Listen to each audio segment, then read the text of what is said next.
should be at the table when we have that conversation.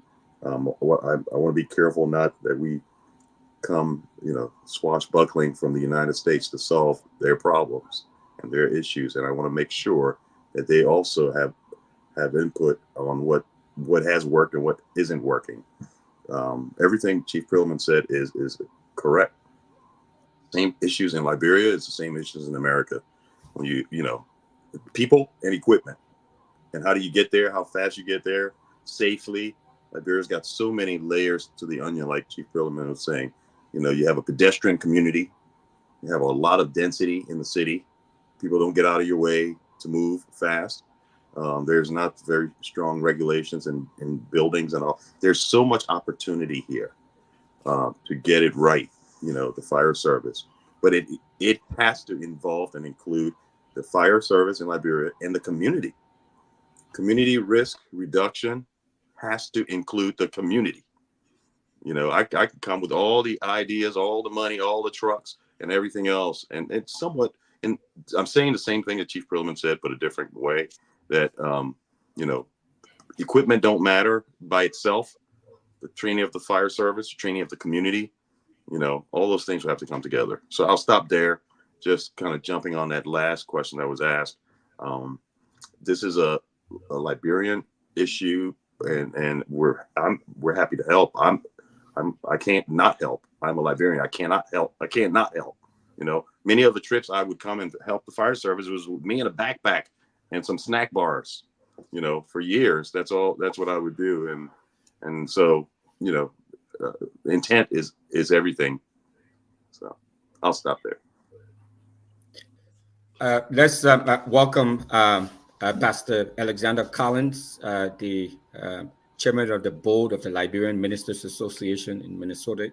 Yeah, and he is the one who's organizing this trip and bringing all of these folks together. And he did that too in 2012. He was one of those who have been a part of this and working with the fire service in Kakata and in Monrovia and all over Liberia. So, Pastor Collins, welcome to the closing argument. Thank you. Good evening to each one of you. Dr. Peabody and Chairman Sanvee and Chief Tomalin George, Brother Julius, Chief Butler and Chief Philemon. What an honor to be with each one of you tonight.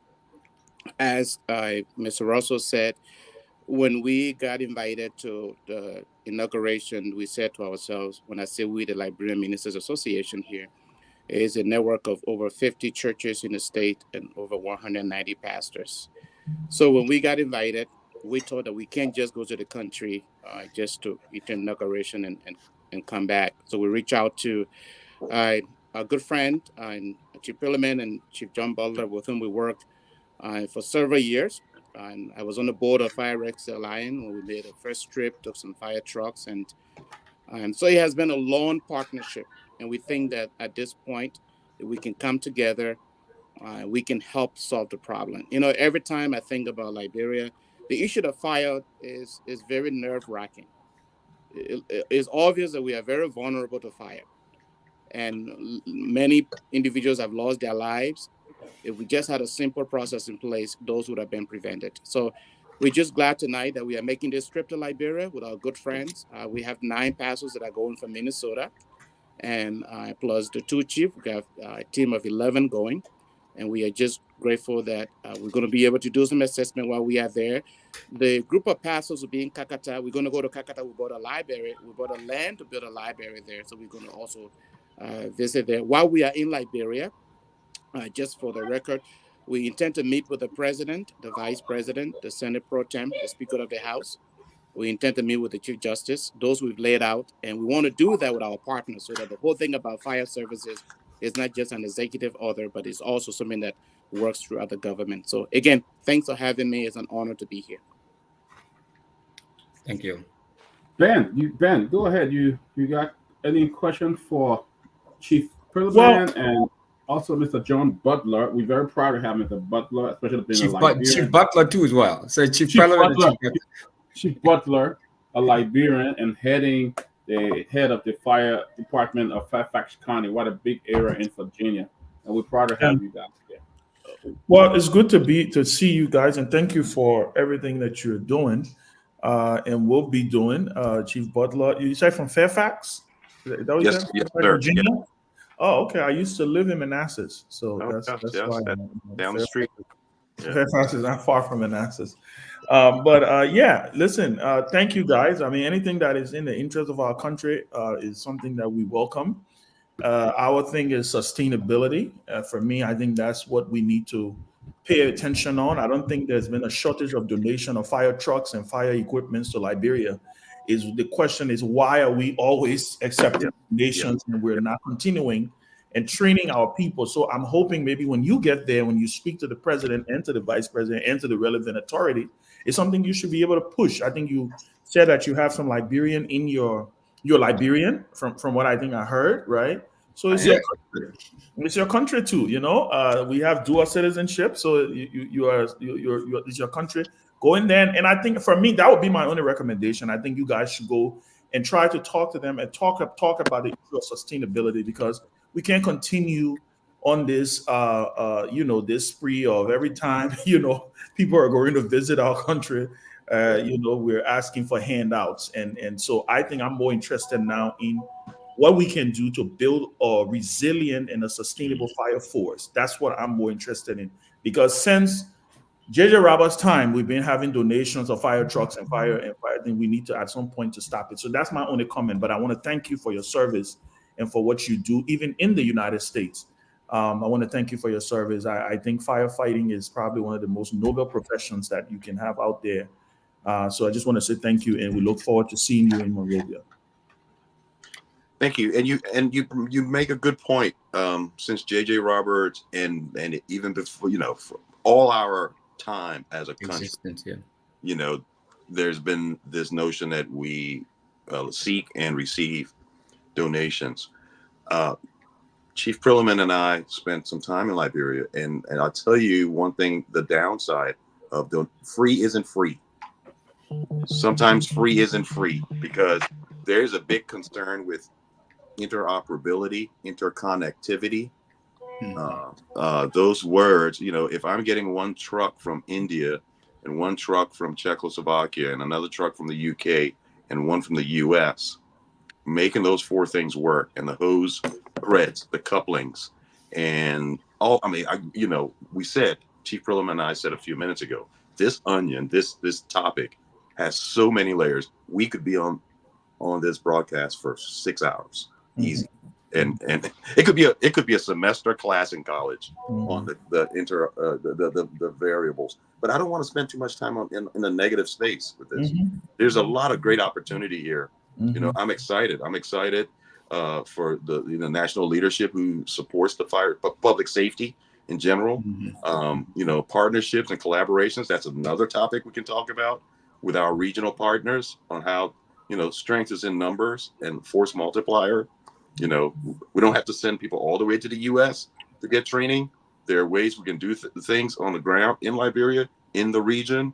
There's so many opportunities to do things. It's exciting. I'm glad to see Chief Prilliman here on the call and go into the Republic of Liberia in the next few days, like I am and the rest of us. And we have a lot to catch up on, a lot to talk about with the Liberian National Fire Service leadership and the president-elect and his team. I look forward to that. Let me ask you guys if you Lofa, just for you come in now, Chief Prilliman, when you went to Liberia and did that assessment a long time ago with Chief Butler too as well, in 2012, you came up with the 80-page report that Dr. Peabody referenced. You made some recommendations. Can you share with us some of the recommendations that were contained in that report, the both you and Chief Butler, and were those recommendations implemented? With some of those recommendations implemented, and then after that, the next question would be if the both of you saw the footage about the fire explosion, the truck explosion, fuel truck explosion in Total. And if you guys can speak to that too, because the whole piece about the intersection between public health, public safety, fire and fire response, medical response, being attached to it. I know what we do here in Brooklyn Park, and when Chief Parliament was here, we have an emergency response team that is on all of our calls as well. So can you please share with us the recommendations that you made, and if those recommendations, if some of those recommendations were implemented? So the report contained literally dozens of, as my brother points out, dozens of opportunity for investment and improvement. It was very forward-leaning document of not intended to be critical of where we were, but instead focused on what we could do. And not only did we make the recommendations, we began the process under President Johnson and Vice President Boakai of implementing those between donations that we raised at approximately 140,000 US that the Republic of Liberia made available to us. We purchased an engine, and we brought teams of professional trainers. We ran, I think our last deployment included, there were 2 groups of 15. One group was there for the first 2 weeks of November. The second group was there the last 2 weeks. John and I and one other were there for the whole month, overseeing the training. So our recommendations included better training, more fire engines. We made a number of recommendations with regard to emergency medicine out in the field, pre-hospital care. That resulted in 2 ambulances being shipped to the Republic. The firefighters had no protective gear, and we identified that as one of the biggest priorities. And we were successful at getting 500 complete sets of gear that we put in a container, shipped, received it, and distributed it to the firefighters. So there was a lot of work that got done. There is more work that could have been done. Again, I go back to what I said earlier, and that's this balancing between moving the organizations forward, the public safety organization forward, and the amount of resources that are available. And that includes both, our resources, which are not unlimited, our donations, which are not unlimited, as well as what the Republic might make available. And so I think we're going to find the same thing. We're going to find that, we need to replace apparatus. We need to replace stations. We probably need to replace a lot of that gear. I've heard that there's very little of it that's still in service today. Back then, the radio system was in terrible condition. We deployed a specialist who brought radios and antennas. It was my understanding that those were all implemented. But there'd be another area. I don't know if they work. One of the things that, if I get a child, I'd love to meet all of you face to face. I don't know if that's possible, but over the next several years, what you will learn about me is I will never say something that's ever intended to be disrespectful, but I tend to be direct to the point of making people uncomfortable. And so here's my first entree for this group is this. One of the cultural issues that impacts sustainability is the problem with all the donation is there's no skin in the game. Like there's no vested interest in the donations, and therefore maintenance is not a big priority. In the United States, when a firefighter gets a set of gear, he or she will move mountains to make sure that gear is always ready, always serviceable, and at the ready so that they can use it to fight fire. The fact that maybe as many as 500 sets of gear have disappeared, been stolen, been sold, all of those things point to the opportunities that Chief Butler talks about of educating firefighters, educating the public. A firefighter boots are probably a very valuable asset if you're running a farm and you need a new pair of boots. But it's a price to pay if you take those boots or you buy those boots from a firefighter. You're eliminating that firefighter's ability to do their job. And again, I don't say things to people that are intended to be disrespectful, but I think we have to continue to be very clear about where we're starting and what the truth is so that we can make real progress and not kid each other in terms of the challenges. The fire that resulted in the explosion, one of the things that's a takeaway, and Chief Butler and I and a fire chief from Minnesota, we fought a fire down in the market once before the gear had arrived, and we fought an interior fire without any protection.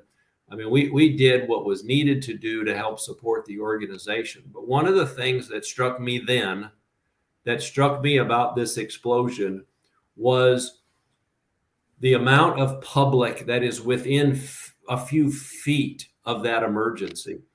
In the United States, we have been effective at teaching the community to stay back. Emergency situations, even a routine house fire, we don't know if there's a cylinder of gas or some other hazard. And in the case of that explosion, I believe it appeared to me that you had too much public in too close a proximity and just a different understanding of the risks involved, and doing a better job of creating a safety perimeter might have made a difference that day. Chief Butler? I couldn't agree any more than that. That is that, you know, when I got on the call, Chief Perlman was just saying that education, he was talking about education for the responders. If there's one thing I could pack in my suitcase to carry, would be knowledge, education, and training, because it will drive everything else. It will drive, you know, the respect for the gear. It will drive the respect for the equipment. You know, asking if their thoughts on the fire, the tanker fire in America. That tanker fire, if the media asked me about that here in the U.S., I would say, well, we need to do an after action report. We need to find out what happened. You know, it's an easy trap when the media asks what should have happened, could have happened, would have happened. Can't do it without facts. Where are we starting? To the point that was just being made. So just the mindset in continuing and encouraging the Western mindset of fire protection and community risk reduction. And Liberia is not in some other dimension or some other planet. It is a community of over 7 million people. You know, I mean, tons of people in Monrovia, where we are a large metro department, community, and we need to act like it and put the resources to protect that community. Housing, electrical wires, the electrical fires. We're dealing with lithium-ion batteries now. The batteries are a big deal in the Western world on lithium-ion battery fires, and so on. I could go on. All our risks out there, and the risks continue to get more. There are more risks happening. I'm not even starting with pre-hospital care, like Chief Perlman mentioned. But it starts by educating and training those responders, first and foremost, and then everything else kind of starts to fall into place. So thank you, Chief Butler. Before we go, we just got like less than 6 or 7 more minutes to go, but I want to give every one of you a chance again, starting with Reverend Collins. Tell us what you're taking 9 minutes to tell what you hope to achieve, and Chief Perlman and Chief Butler, tell us one thing you guys will be recommending to the new government, and then from there we can just close from there, because we have to go into the next segment of the show. Thank you. Sure. So let me thank you again for the opportunity to be on here. I think that I'm very hopeful this time around. I know that a few years ago, we made huge investment, made trip to Liberia. Chief Perlman said, government putting some skin in the game, they're putting some money, but those things disappeared. after some time. I think what gives us excitement is that the one who has invited us has been our strongest partner through all the years. And so now that he is the president, president-elect, we are very hopeful that he will put a lot of skin in the game, will ensure that whatever the things that are taken on the ground will be protected. So that's one hope that I have, that the president himself, president-elect, has a huge interest in this process, and this is something that started with him. And I believe now that he is the president, we're going to have some opportunity to really make some impact. So that's the excitement that we have. When it comes to the Ministers Association, we see this opportunity, we see this time as a turning point in our country's history. So we will be there. We have applied for the vice president, applied for the president. We offer prayer with them. We encourage them to lead the country the right way. We want a peaceful country. We want corruption, not just a lip service, but really actions that we can take, because I think that's really hindering our country. So we will be bringing a message of peace and prosperity and love for the country and unity. And then we want to be involved with the rebuilding of the country, starting with the library in Kakata, that we are going to be visiting the land and see how we can. We do have some money to lay the foundation for the public library that we want to build right by BWI in Kakata. Again, thank you, folks. It's such an honor to be with all of you tonight. Thank you, Reverend Collins. Chief Ken Perlman, it was great having you. I hope you come back too after your visit to Liberia and come back on the show. But just tell us what recommendation you will be making to the president-elect of Liberia. Well, I think what I want to do is kind of like John mentioned, the assessment's going to drive a lot of that. What we want to do is we will probably focus first on what brings some firefighter safety, because as you recall, years ago we lost several firefighters in the line of duty. So that's generally where we would start, is looking at things that are potentially putting them at risk. So that we've got first responders. Our trip this week is first and foremost to celebrate who I call my Liberian father, and just to signal our support for his administration, and to the extent that we can get the assessment done and get that in his hands quickly. I would just remind your listeners that whatever condition we find the National Fire Service in, it didn't get that way in a week, and as much as we'd love to, we won't be able to solve the issues in a week. Thank you, sir. And I hope when you come from Liberia again, as I said, Chief John Butler, it's good to see you. I read about you a long time ago when you were appointed as the fire chief for Fairfax County, and here you are today. Thank you for coming. But in line with Chief Perlman, what will be your recommendation to the new president of Liberia? In that same vein, you can't improve what you don't measure. You can't fix what you don't know where you're starting. So I echo the intent and spirit of an assessment. And we will bite off. Small. It's like eating the elephant, like the adage goes. One bite at a time. One step at a time. This is a labor of love. I love the Republic of Liberia. I know my brother Ken Perlman does as well. And this is coming from a deeper place than anything that you can imagine. A lot of blood, sweat, and tears for that beloved country and its people, my people. So I look forward to being on the ground and helping in any way. I haven't said no yet to Liberia. Ask and you shall receive from me. And that's how it's always been. That's how it'll be. So that's it. Thank you. Thank you, sir. Winfred Russell, one of the boom behind all of this. Would you like to share something before we? No, I think Chief Perlman wanted to say something. I just want to ask a quick question. I'm sorry, it's off topic, but Lofa Julius, did we meet one time when I was in Liberia? No, I don't think so. Okay. That's his twin brother. That's his twin brother. He has a twin brother. Okay. I got a lot of twin brothers around, so could have been one of them. Winfred, go ahead. No, Chief Perlman, we've worked together very closely during your time here in Minnesota. I'm very, very, very grateful to you for all of what you've done for me personally, my career here.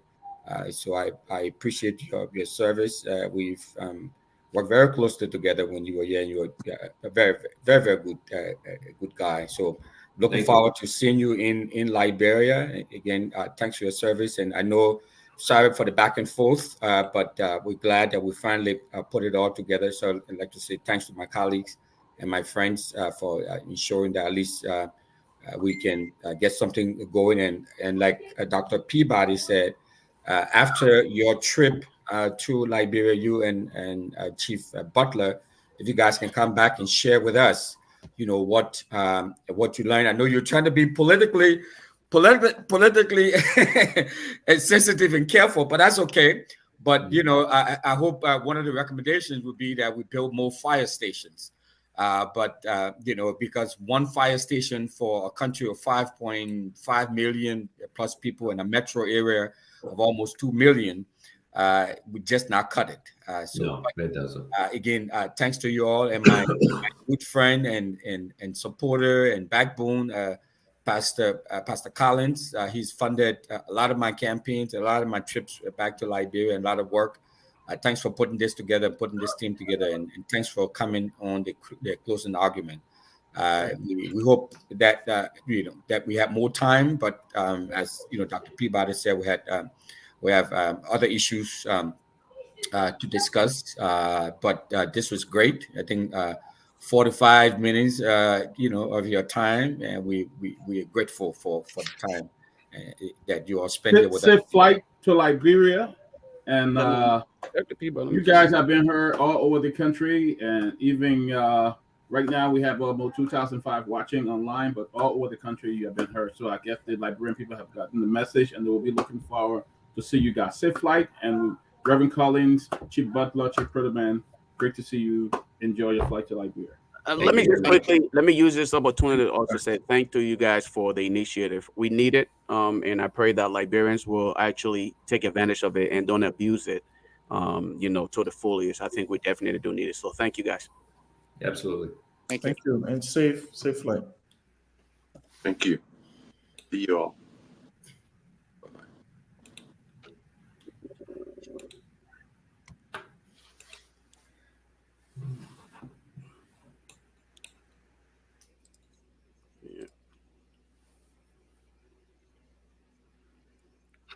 We'll turn this segment over to Chief Tomalin George. We have a special guest who will be coming, and then we'll continue the next segment of it. Okay, guys, we back. Hope we had. I mean, that's the fire. That fire discussion should be a whole show because it is one of our challenges in the country. So I hope while they are in Liberia, I know the inauguration is Monday.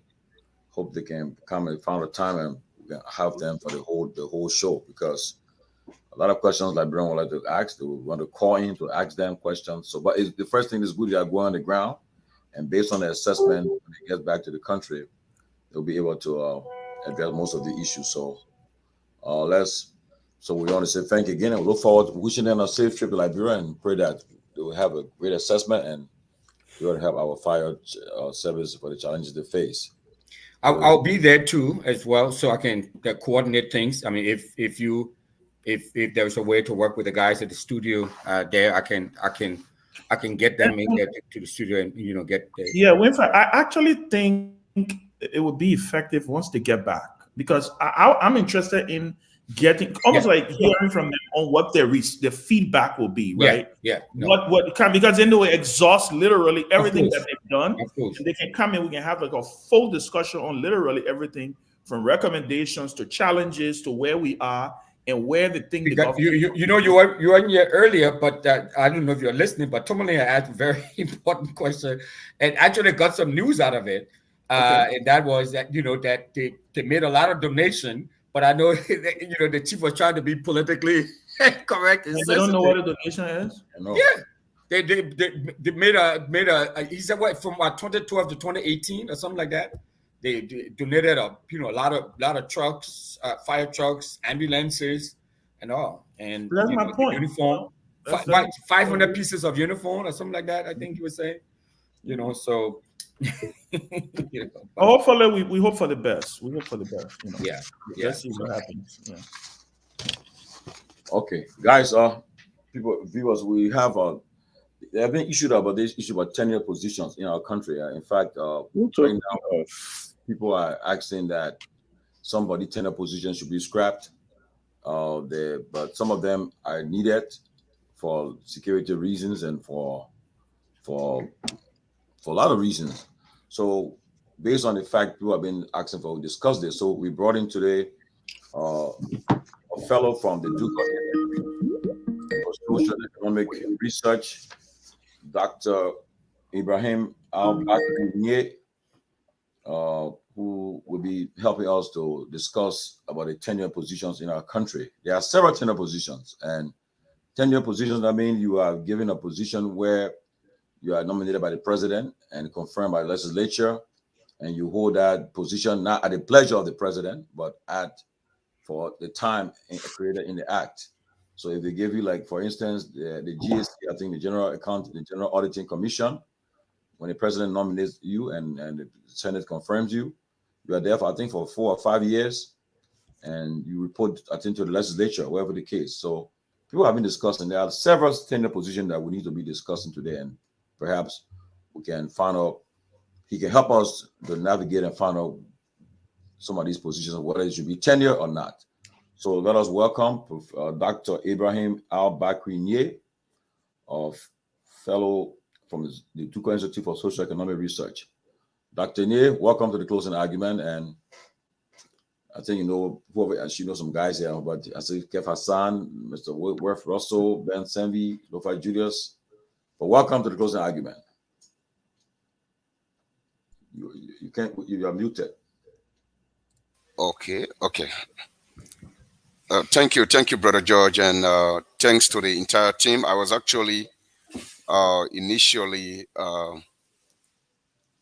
a bit angry about the timing, but then I listened to the fire presentation, and I was like, this is necessary. So I was learning a lot from the guys, and so that suited my tension a bit, because I was told initially that I was going to join at 9:30, and so I've been waiting up to 9:30, and then I was like, what are they doing? But then when I listened to the firefighters and the very insightful presentation on fighting fire and the contributions they intend to make to the country, and I was thinking that you could have even given them more time. So I'm quite certain now, and thanks for the opportunity.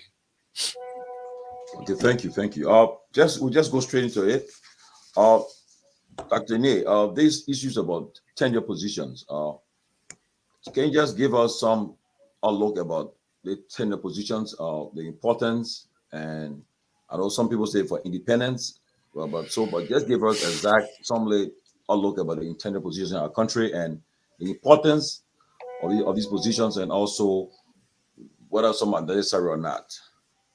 So the question should be first, what's the background? Why do they even give some positions tenure, and they don't give some tenure in the government?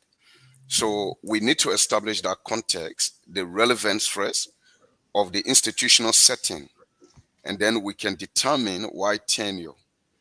So the agencies that are given tenure, some of them are born out of post-conflict negotiations, and they were meant to facilitate post-conflict processes, transitional processes. And the reason why you have to make them independent entities is to allow them to be mediators between political factions and actors. For instance, coming out of the war, you needed a commission to disarm and demobilize fighters. That kind of commission cannot be headed by the mainstream government bureaucracy, which for many reasons could have been factionalized because a particular political party has won.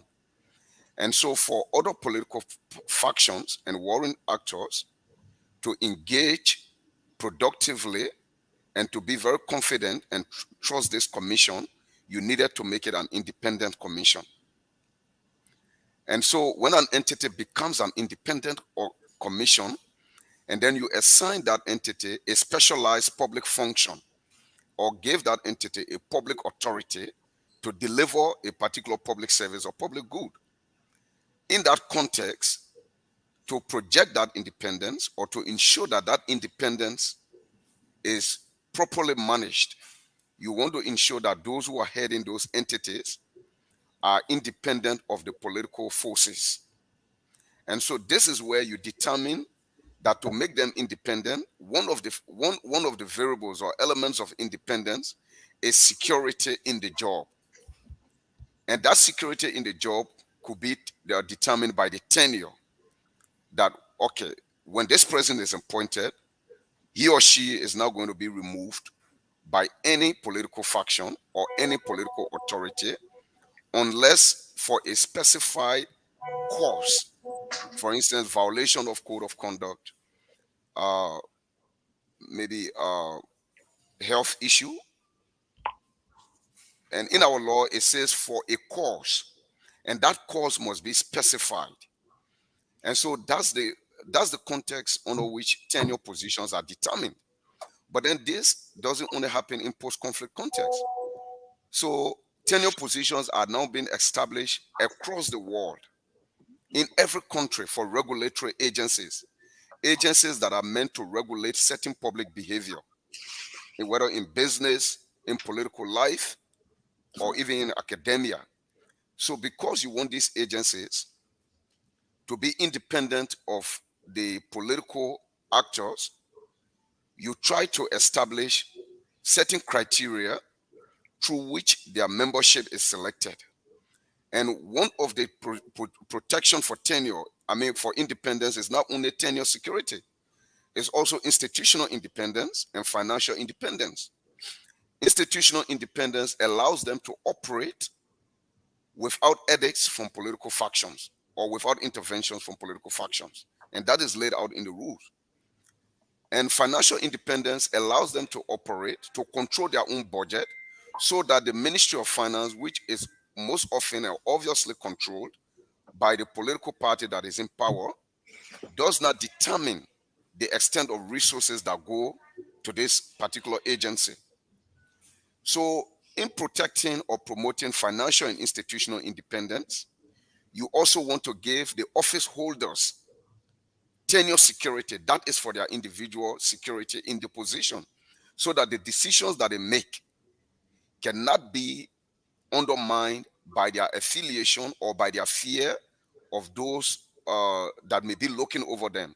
For instance, legislative officials or executive branch officials, so that they do not become victim of their decisions, because they are in a position where they have to make some serious decisions. For instance, those who are fighting corruption, they are going to be issuing investigation orders. They are going to be issuing orders for prosecution. But if I'm told by the president that if you prosecute my minister of finance, you will be removed the next day, then my security is undermined. And so tenure comes in that instance. And if I'm the election commissioner and I'm given instruction that the by-election in a particular district must be won by a certain candidate, other than that, I will be removed from office, then my security is undermined. So it is under this context, that security of tenure, which provides a certain year of holding the office, is provided for in some of our institutions. And these institutions, again, they are given this tenure to allow for the public service to be delivered, not just independently, but to even minimize the cost of decision making.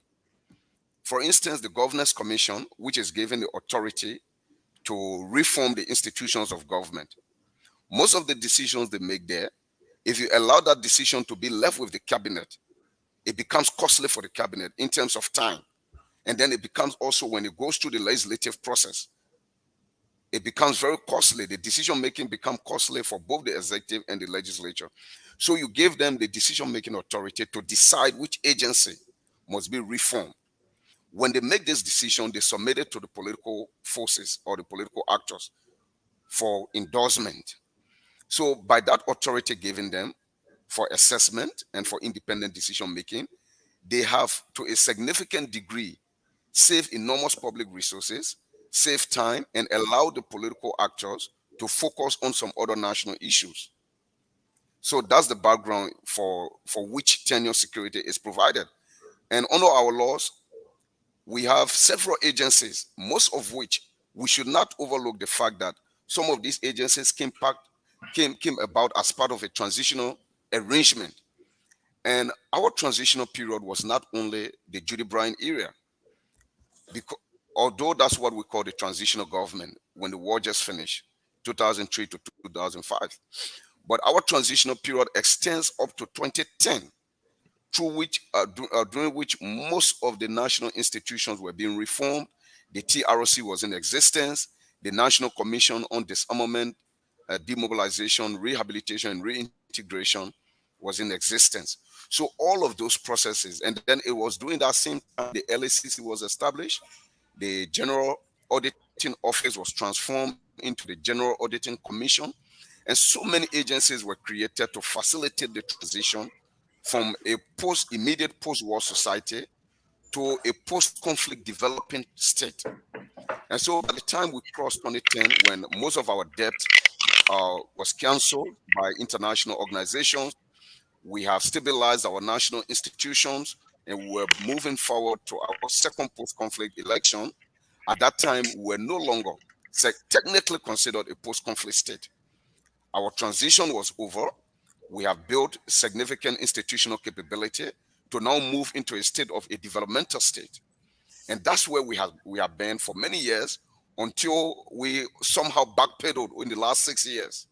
And so we need now again to go back into reforming some of those institutions because they were significantly undermined, and the reform trajectory was immensely derailed from 2017 coming forward to 2023. And so we might as well rethink, maybe not to reform all of the institutions, but to recapacitate them and put them back on the trajectory. That also requires some degree of reform. And does tenure security matter moving forward? Yes, as long as you are continuing to have regulatory institutions, as long as you are continuing, you want to have institutions that have independent authority, then you providing the office holders some tenure security becomes a crucial element to projecting the independence of not just the institution, but even the office holder. Okay, thank you. That's a good one. But okay, right now the issues that have been raised that since the transitional period started, there have been some tenure officials who have been threatened. I mean, they have appeared that they have been threatened that they will be removed from the positions. So one of the issues that people have been raising that which of these institutions should really be tenured, or some of them tenure should be taken away from them. And like you said, regulatory institutions, like I would be fighting for the LTA. LTA, I think they should remain tenure position because they are regulatory agency. But other institutions like the General Auditing Commission, the Liberian Anti-Corruption Group, the Central Bank, the National Social Welfare Corporation, NEC, the National Elections Commission, and so far. But like Maritime is also a tenure position too, and other institutions. But in your own understanding, quickly, how can you which of the institutions should be tenured, or which should be script of tenure authority? Well, Tomalin, this is a technical question, and it should not be based on an individual opinion. We must first agree what is the function of the institution. What role are they playing in the public, in the public governance, the public bureaucracy? It is when you establish the role they are playing, and then you determine what authority they need. Based on the authority they need and the role they are playing, then you can decide that they need tenure. Should I be opinionated just to answer your question? Yes, obviously, perhaps some agencies do not need to have tenure, or the office holders do not need tenure. And if an authority is just a business or commercial entity of the government that is collecting some revenue, and the president or the elected government wants to have control over that because they are bringing some revenue to the state, and then they have some commercial function, and they think that by keeping the officials there, even though they are ineffective, but they cannot determine a cause for which they should be removed, then that should be thought through technically and thoroughly. But a good number of the institutions that you mentioned, based on their existing laws, the public authority that they are given, and the functions they are expected to do, I would think that they should continue, the office holders should continue to have tenure security. Thank you. Next question, Ben Sanvee. Thank you, Dr. Nair. Thank you so much, and thank you for the for taking the time to speak with us. I want to go straight to my question. There were, and I agree with you. This has to be a holistic approach and a technical, and to look at things from a technical perspective, not necessarily an individual perspective, like, oh, this person is there and this person is doing well, so they should be tenure, right? Regardless of who is occupying a particular position, it has to be stated very clearly that if the institution, I believe only institutions that have national security risks or national security implications, and that includes financial, that includes integrity, that includes, in some cases, certain security institutions. I think everything else, majority of the government should not be tenured, because I think at the end of the day, when a president comes in, or when a new president comes in, he or she deserves the right, to be served by people whom they have confidence in. So when you talk about the issue of technicalities, I want to know right now, as it stands, it is hanging in the balance. I understand that there are some positions that are tenured that this government tried to remove the tenure from. I understand that a bill was passed, but the president having signed it, and from what I also understand is that, okay, when the president doesn't sign a bill, I mean, I think after a certain period of time, it becomes law, or something like that. I want to get your expert opinion on this. Um, if you were advising the incoming administration, how do you think they will, or what steps do you think they should take to try to put this in context and to say, hey, this is what should be tenured, or what this is not what should be. This is not what should be tenured. What would be your advice from a technical standpoint and from the from the background that you come from? What would be if President Barker were to call you and ask your opinion or your advice on this? How would you advise him to go about structuring these reforms that you were talking about? So, in institutional development, particularly when you are reforming a government, you want to first do what we call the mandate and functions review. So, the first step will be to assess what mandate they have, the functions, and how they've been carrying out these functions.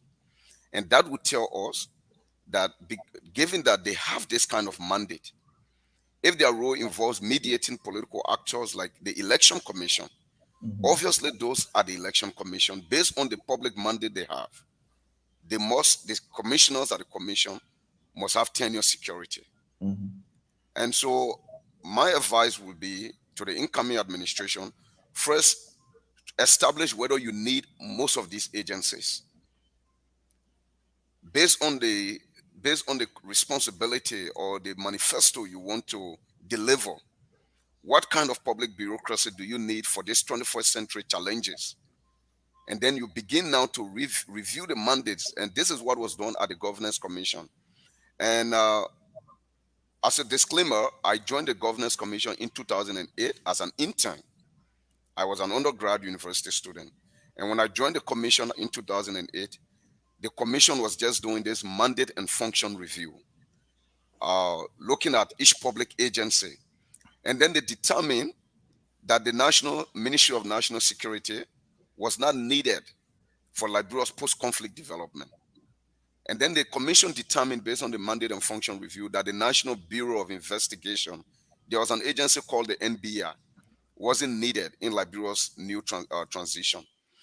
And then the commission also determined that there was not a need for a separate Bureau of Budget and a separate Ministry of Finance, because the Bureau of Budget was making the national budget, and then there was a Ministry of Planning designing the National Development Plan, but not speaking to the Bureau of Budget. So the national plan was not corresponding with the Bureau of Budget, and the Ministry of Finance was making expenditure not in line with the national plan developed by the Ministry of Planning.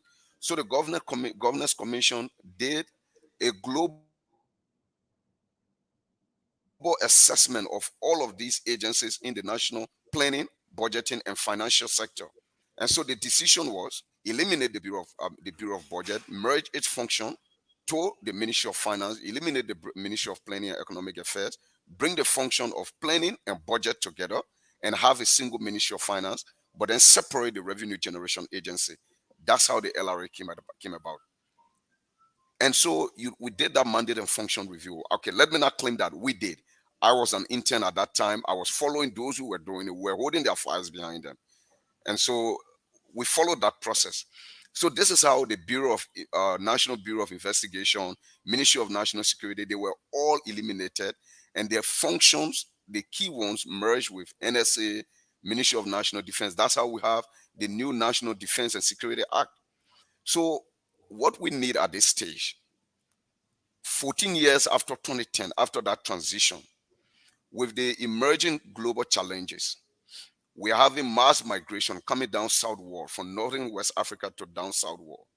We are having major economic challenges. We are having climatic conditions that we haven't experienced a long time.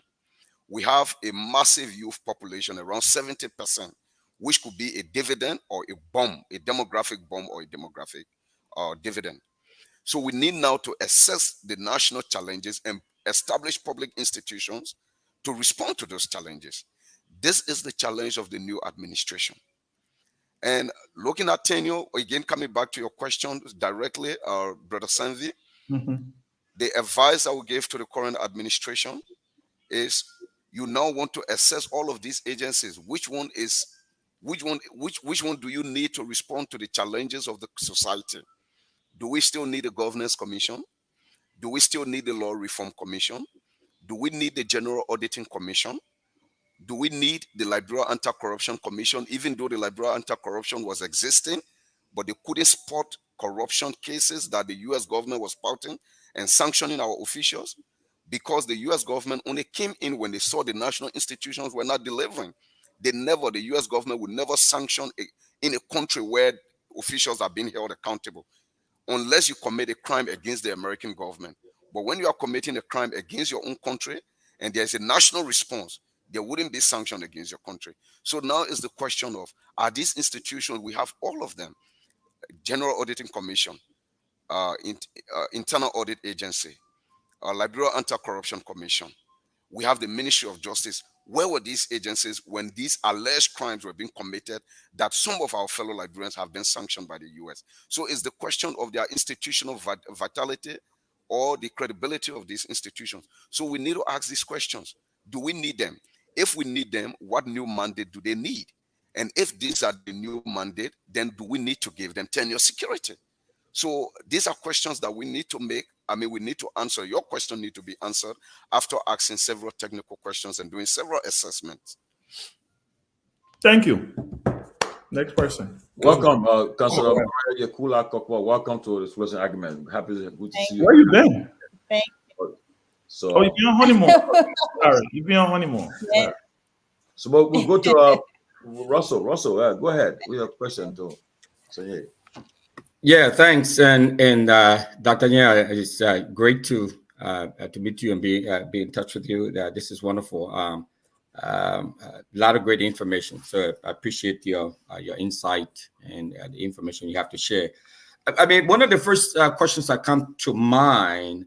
Oh, and Mariah, congratulations, by the way. Great to see you too as well. Thank you, my brother. But one of the questions that come to mind, Doc, is that so what does the law say? What does the tenure law that was passed? What does it say? And I know you. Someone asked the question to us in sort of a roundabout way.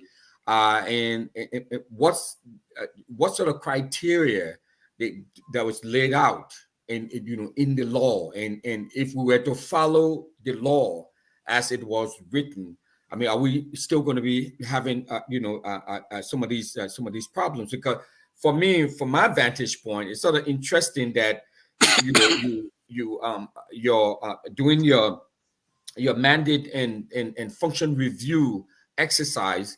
You recommended the closure of planning and merge it with finance, and you eliminated NBI and put some other security security departments or agencies within the Ministry of Defense and all of that. I mean, you did all of the sort of realignment and recalibration and all of that. How come you guys missed the Ministry of Information, Cultural Affairs, and Tourism? How come you guys didn't take Cultural Affairs and Tourism out of that? You know, in you know, so I would just stop there. Okay, so this is a very good question, and I will give you the direct answer, and I will give you the background to that. We didn't miss the Ministry of Information, Cultural Affairs, and Tourism. In fact, there was a discussion at the Governors Commission that the country doesn't need a Ministry of Information, and every agency should have a very good, competent spokesperson, and the Office of the President a very good and competent spokesperson. So the mandate and functions review was done at the Ministry of Information. Well, that debate about dissolving the ministry entirely and separating the functions didn't hold. People in the cabinet, when the Governors Commission made the initial proposal, people in the cabinet said, well, we still need the ministry. But then the Governors Commission's second proposal was the establishment of the Liberia National Tourism Authority, because tourism is a very significant and a good revenue generation and job creation sector. But the Ministry of Information of Liberia is overshadowed by government propaganda. And so every time you went to the Ministry of Information, Cultural Affairs, and Tourism, you see a lot of people, they only focus on the Thursday press conference where government ministries are invited to speak to the public on what they are doing. So there's a tourism department, but all of these departments, tourism, cultural departments, they've all been overshadowed by the propaganda arm of the government. So the recommendation was each ministry maintain an effective public information department that will speak to the public on sectoral issue. And then the government will maintain a central spokesperson, government spokesperson at the presidency. So the act was drafted, creating the Liberia National Tourism Authority, to remove that from the Ministry of Information and then have an independent tourism authority to regulate the tourism sector. And I can tell you that this act was first presented to the cabinet in 2013. I think at that time, it was probably my first time entering the cabinet of President Salif. I was holding Professor Sawyer's bag, his files behind him, and we went to the cabinet. He presented 3 different proposals, and one included the creation of the Liberia National Tourism Authority. This was actually in August 2013. And that act has lingered since then. And I don't know what has happened to it. I haven't been in the government for several years. So I don't know what happened to the National Tourism Authority Act. And then there was also another act to create the Center for Culture, and which will actually, because at that time when this reform was being done, there was this controversy around Kenneja. So many demonstrations around the removal of Kenneja, public disagreements.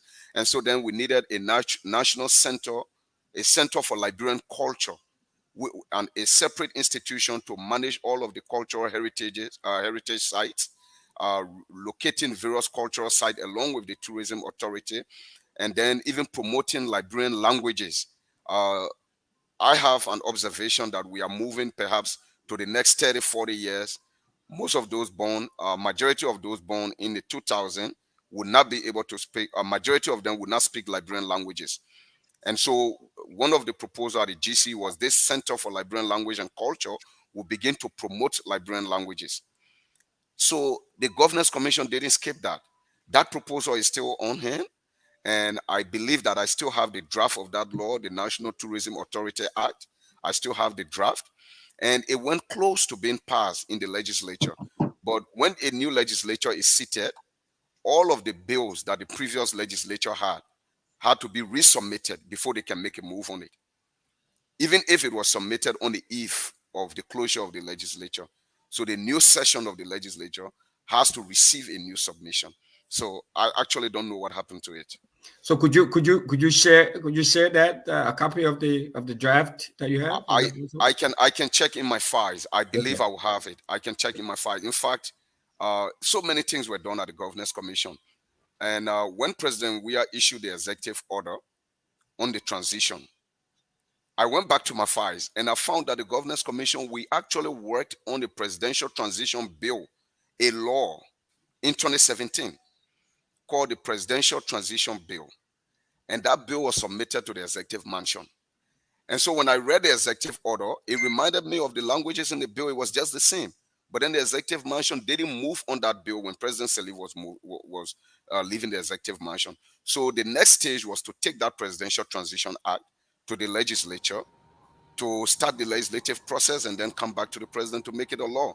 But now when the transition time came, there was no law. So they had to take elements of that bill and then draft it into an executive order. Alongside that law, what I found also, which I'm preparing to work with some members of the incoming legislature to submit to the floor, is the Former President Act. We don't have, what we have is the legislation on some pension with the National Social Security, but immunities of the former president. The Governance Commission drafted a bill on the Former President Act. The former president should be entitled to an office, state security, and a budget to run their office as a former president, according to that law. And this is common practice across the world. So we drafted that bill. So I found that as well. And I've already had a meeting with one of the new senators, and we're going to push this. So I'll be pushing this from outside of the government, not within the government anymore. Yeah. Interesting. Lofa Julius. Let me by the way, welcome Dr. Nay. Let me use this time with the fact that Mariah is the only lady on here. I will yield my time to her so that she could go. Just the fact that she's the only female. I will come hopefully after her. Luva, put her in the middle and move Keff from down there, man. Oh, thank you. I would want you to tell Mariah to ask a question, not you. because she's the only female, but because she is competent enough to ask a very good question. Well, no, I mean, I said No, I to think have her to go it's before me, been not to made have her to very ask a nice. question, but just having her go before me. Oh, That's okay, the reason why I asked that, not because of No, it's because the ANC system, man. Oh, Lord Jesus. Go ahead, But Mariah. Kev, yeah, see this is Exactly. Get me.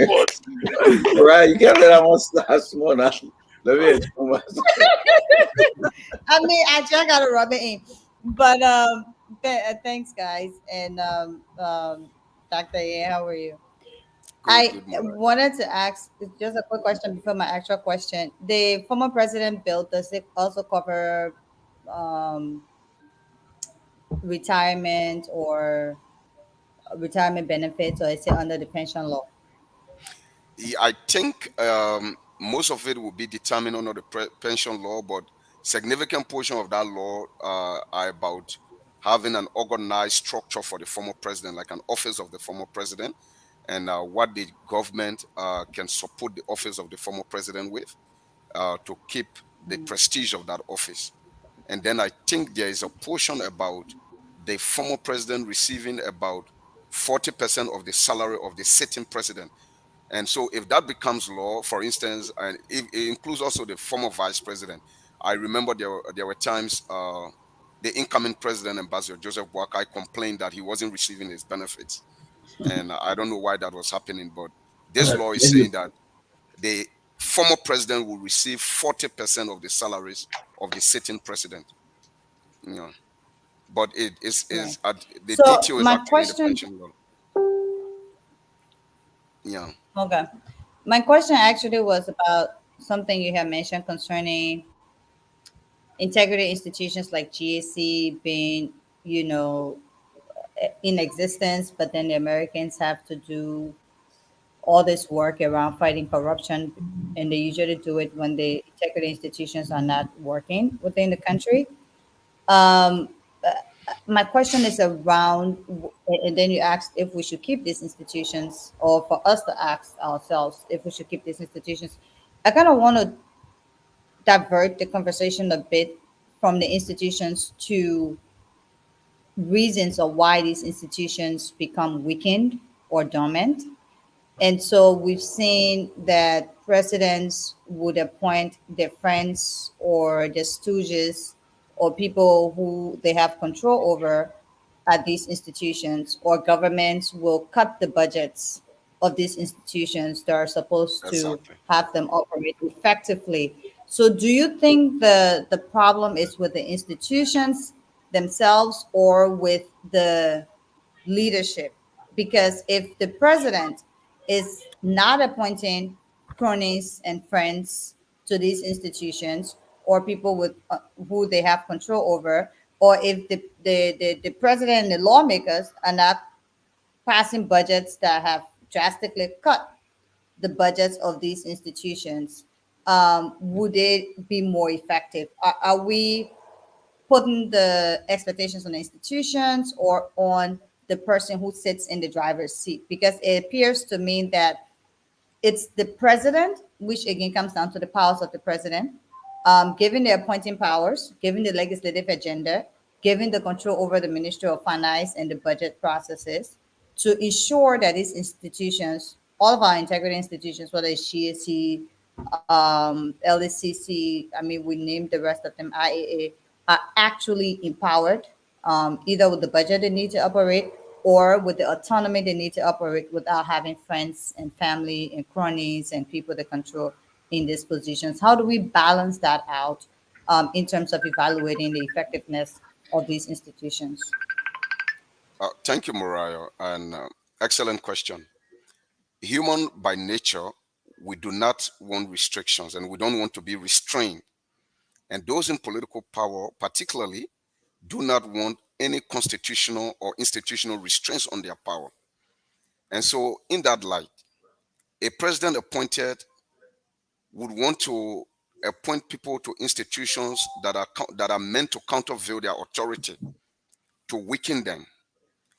But then we have a system, a putative system of checks and balances. We have a legislature. This is why when the origin of the system of checks and balance in government from the French philosopher Charles Baron de Montesquieu, that for a government to function well, all powers should not rest in a single authority. There should be other authorities to check the powers. This is how when the French Revolution took place, the executive branch was created, the judiciary and the legislature to check the powers of others. President Weah or President Salif were elected as political leaders. Politicians by nature, they do not want any countervailing power, but constitutionally they must be forced or compelled to submit to the countervailing authority.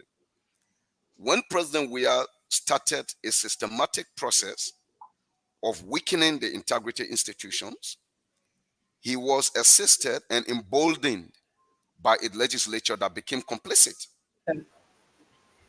So we cannot blame him alone.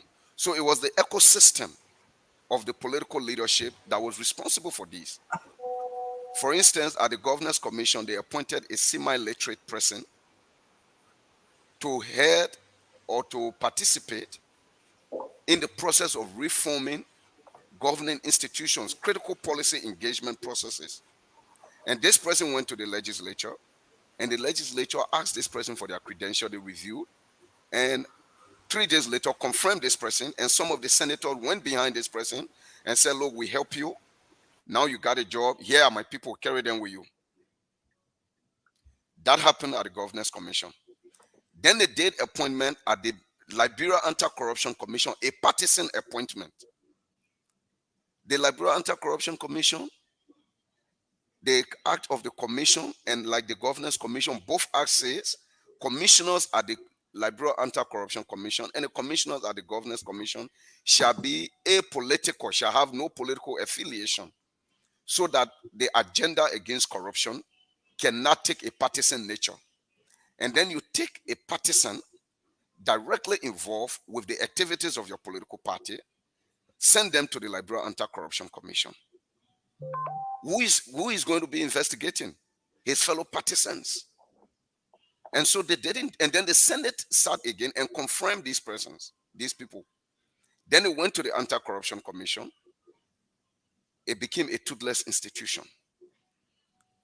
But if the commissioners at the LACC and the GAC were appointed on the basis of competence and merit base, went through the thorough scrutiny of the Senate, and they went to these agencies and gave them the financial autonomy that they needed and sufficient resources to function, they would have delivered on their mandate. But So again, in essence, I think a follow-up. Yeah, come in, Murad, come in. Well, so I say in essence, the effectiveness of these institutions depend on the president, on the executive and the legislature, on the president and the lawmakers. That's what I was trying to get to. Some to a greater extent, and also those that are appointed there based on their qualification. But mind you, Right. For these agencies to function, they need two key things: institutional independence and financial independence. Independence. And that financial independence also means adequate financial resources, so that the Ministry of Finance cannot determine and control their budget. They need that financial autonomy. And most of these agencies, like the judiciary, they are in their mandates, they said they should have financial autonomy. One of the challenges with the National Elections Commission is financial autonomy. Though the law calls for the Election Commission to be financially autonomous, it is not. When the commission makes its budget, the Ministry of Finance is slashing the budget continuously. But then we understand when there are fiscal constraints, when the government is generating limited revenue, then you have to make some choices. But in making that choices, you must give the Election Commission their finances long ahead of time. So other countries like Nigeria, they have worked around this. In Nigeria, under their Electoral Commission law, the Election Commission must receive 100% of the budget they need for the election 1 year to the election, to the general and presidential election. 1 year to. But our Election Commission was saying, while we're in the campaign of the first round, was saying that they weren't sure that they will have the money for the runoff. So that tells the extent to which they were financially dependent on the sitting government.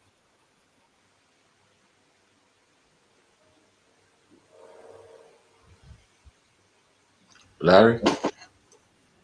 Yeah, let me say good evening to everyone. Doc Yen, I'm a big fan of yours. I like the work you're doing. And I'm so glad that the closing argument brought you here this evening to kind of enlighten us and to kind of educate a lot of the Liberian people in terms of what this whole tenure position thing is all about. So here's my question to you. Do you think tenure positions create sort of a moral hazard? And what I mean by that is people become complacent in the job because they know that you cannot easily fire them. So they don't really have to perform. For example, take the central bank, right? The central bank, when you look at the law that created the central bank, the act, the central bank is responsible for keeping inflation low, boosting employment, making sure that monetary policy work in terms of helping the people. But when you look at the inflation rate, the Liberian dollar has lost so much value over the past year. So you look at the person who is heading the central bank, they don't seem to be the right fit for that position. But I understand the concept of central bank, like the Federal Reserve Bank. The whole concept is you don't want politicians influencing the printing of money and influencing the central bank, because President Trump tried to do that over here in the US and fired Jerome Powell. So my question to you, do you think it creates this risk of people becoming complacent in the job they're doing? And a follow-up real quick is, should we do away with tenures? Because while it seemed to work in developed countries, it doesn't seem to have been very productive in places like Liberia. What do you think? Thank you, Larry. Thank you. Indeed, there is a serious moral hazard, and there's complacency, and people are like, well, this job I have it for 4 years. But the laws also require that, also provides that, particularly from the Governors Commission, the Central Bank, the LACC, that a commissioner, like the Supreme Court, a judge can be removed for a cause. In some instances, they say proven misconduct. And some of the causes could be indeed underperformance, but you just need to prove that. You just need to prove that through a due process. Again, I answered this question earlier.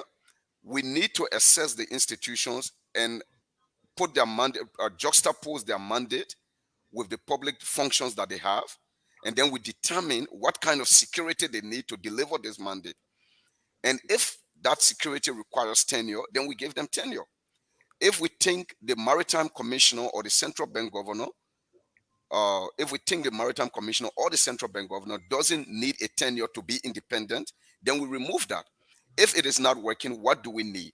Perhaps we need more capable staff in these agencies, and not because somebody has tenure, they should just hire their brothers and sisters, and then they should just stay in the position. Again, another problem is supervision. When you have a supervisory authority over these agencies, most of these agencies with tenure, they have boards of commissioners, and then they have executive director.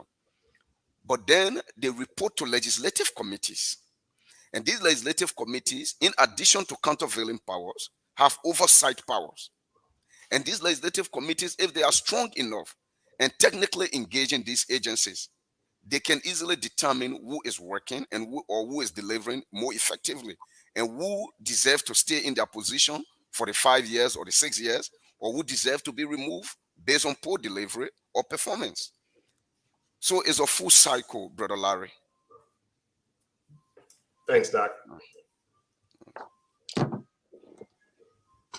Yeah, Peabody.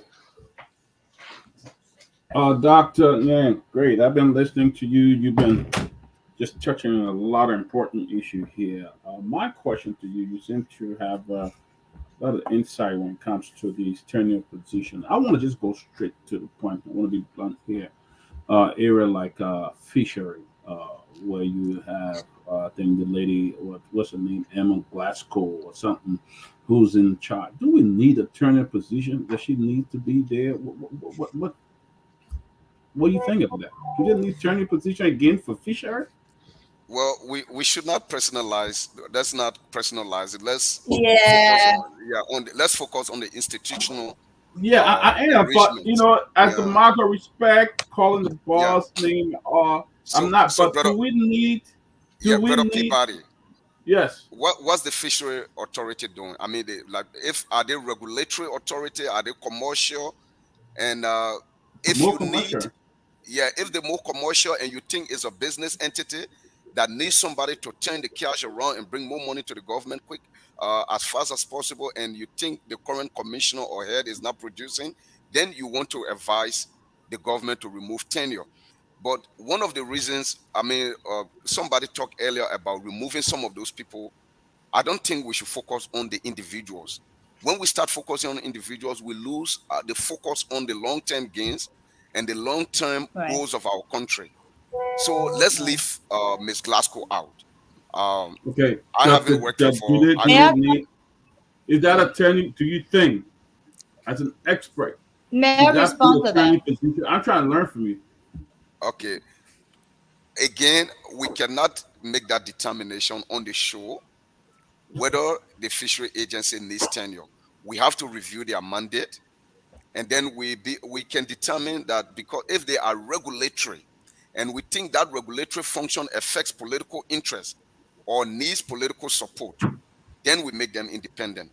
Because the reason you want to make positions independent agencies is because you want to insulate them or give them the protection from political manipulations. For instance, you don't want to make the LACC a revolving door where the president takes over today and then open the door quickly. All of you get outside. I'm going to put commissioners here that will protect me and protect my credibility and wouldn't come to pursue me and my officials. So you don't want to create a revolving door at all of these major agencies. At the Ministry of Internal Affairs, of course, you don't need tenure at the Ministry of Internal Affairs. That's a mainstream public bureaucracy whose function is to promote the objectives and goals of the sitting president within the county. You don't need tenure at the Ministry of Finance. That's a mainstream public bureaucracy. But obviously, you need tenure security at the Supreme Court, because the Supreme Court is countervailing the powers of the legislature and the president. You need tenure security for those that are holding positions, perhaps, I'm not even perhaps, at the LACC and the GAC.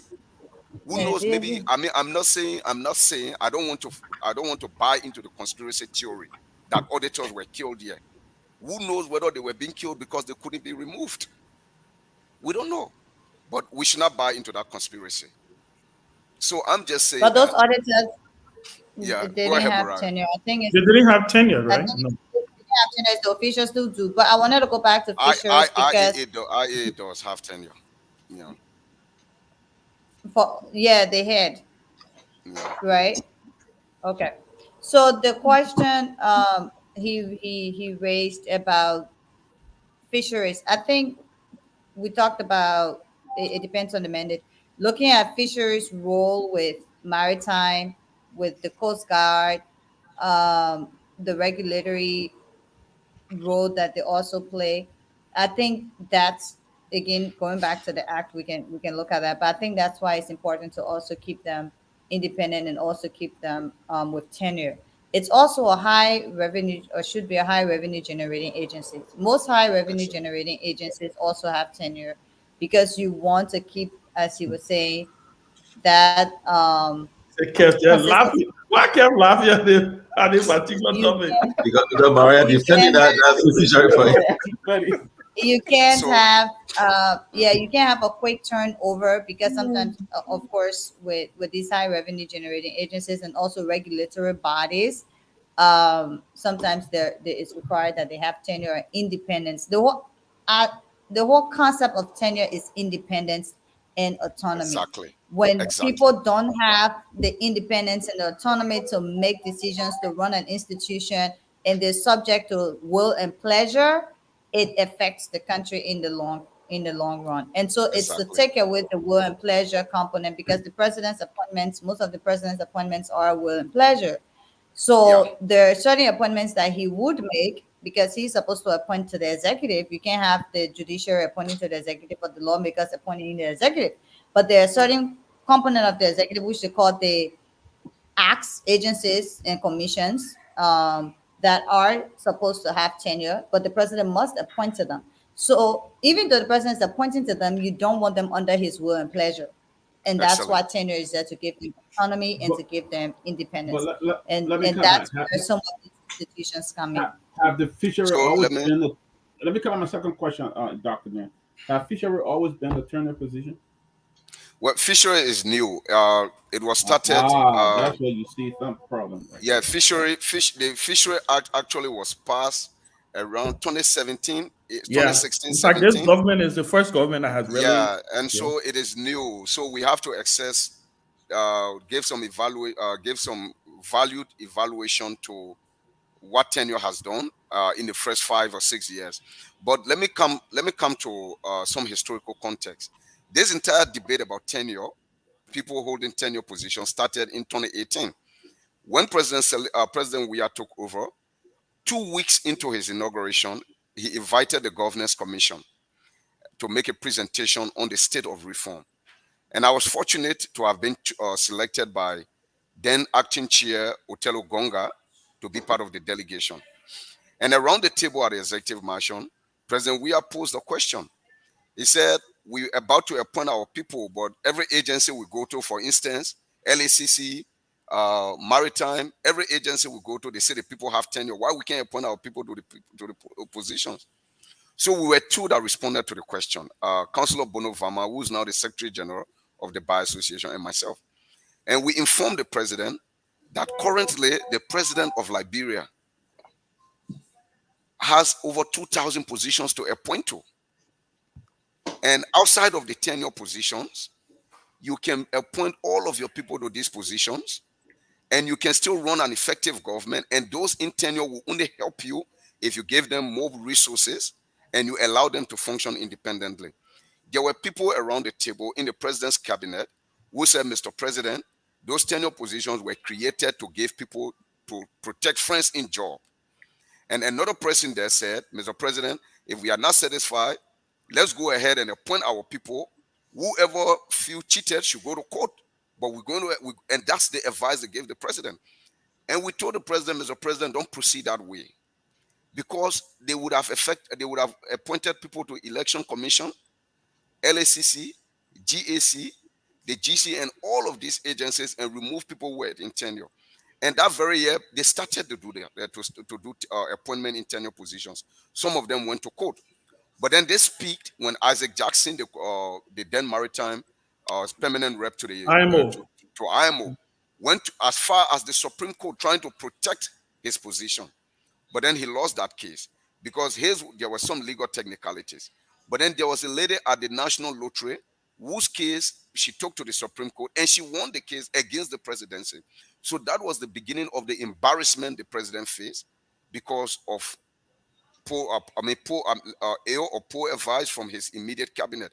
So our advice then to the president was, pay attention for now, appoint to positions in which you already have the authority. Over 2,000. That's from city mayor to Jennings City in Grand Cru, where the president may not even visit for 6 years until they leave. They have the right to appoint. And then they also appoint district commissioners in Bapolu, Grand Cape Mount, across the country. There are about 200 districts the president appoint. They have city mayors to city courts. So we told the president, and then we told the president that there was the Local Government Act, which was already prepared to allow the citizens to elect city mayors. And then we already have around 200 plus cities in this country. In Grand Cru, the latest census, I think there are less than 100,000. Grand Cru has the most. Grand Cru has 31 cities. Can you imagine? 31 cities. Yeah, the most. And all of these cities have mayors, various positions in the city administration on the Ministry of Internal Affairs payroll, but they are generating no revenue. So that's a burden to the state. So we had the Local Government Act presented to the president. But guess what happened? The Local Government Act went to the legislature, and in negotiation between the executive and the legislature, they removed the election of local officials because that gave them opportunity for the dishing out of political patronage. The president, and then they told the president, Mr. President, you want to allow for election of city mayor and superintendent where we're supposed to be appointing our party officials to help us in the campaign? So they stopped that. What happened? What happened last year? 1 year to the election, the president appointed scores of district commissioners across the country, who automatically, in the end, turned out to be CDC foot soldiers campaigning. It is his right. He is the president. But does that provide for efficient use of public resources, or does that help to provide for effective local government? No. And so we still want to present and submit moving forward to the incoming government to convince them that we need to eliminate the number of cities, the number of local structures, to maintain the 15 county capitals, and then Pinsville and Ganta, 2 cities that are commercially viable. And then the standards are there. Any other locality that want to apply for city status, these are the standards you should meet. And then the local people can elect. If you are electing the city of Monrovia, the mayor of Monrovia, and then you have a city council providing oversight authority, you won't find it. If a mayor knows that he has to be removed at the next election, you won't find the amount of filth you find in Monrovia today. So when the administration took place, we had these discussions around tenure, around local government. So many discussions were held, but we lost the debate. We didn't lose the debate because we didn't have the right argument. We lost the debate because there were people around the president who had different interests, and they won us. But then we have not lost totally. We are still fighting for good governance in this country. Well, good luck. The rescue mission got plenty of people that are coming to apply for the jobs too. So we are going to continue to fight. I agree with you, Doc. I agree with you. I support you 100%. I support you 100%. Robert, come in. I support you, Doc. You got my 100%. Only George. I appreciate Only George. I know. Kev, wait. Kev, wait, yeah. I will ask. This will be my. This will be my only question. But Kev, why are you laughing at this? But anyway, the guys didn't know what I'm laughing for. But look, Doc, it's great to interact with you. I do not know you personally. I have heard of you, but it's great to be interacting with you. But I as I listened to you, you mentioned a few words here that I want to repeat: job security, independence, insulate, and all of these things, right? And I think Larry has a very important question. If all of this boils down to independence, and you talked about assessments, right? And so I think you would agree with me that if we did an independent assessment, right, void of political correctness, and I think we all would agree that not a single one of these agencies will pass any effective test. Okay, none of them will pass any effective test. Right? I do not think they've been effective. You mentioned, I think you made a salient point when you mentioned the anti-corruption commission. And since the establishment of that agency, how effective have they been when it comes to fighting corruption in government? In as much as you talk about the independence, functionality, we know that these are technically political appointments. When these appointments are made by the leaders, technically they should not be working at the will and pleasure, but we know that's the opposite of that. They do work at the will and pleasure of the president, which is the reason why the Anti-Corruption Commission, for instance, have been ineffective, right? And so my question to you is, if these agents, and by the way, I do agree that we should start, electing our mayors and so forth and so on. And I do think we have the money and resources to do that so that they do the people's job.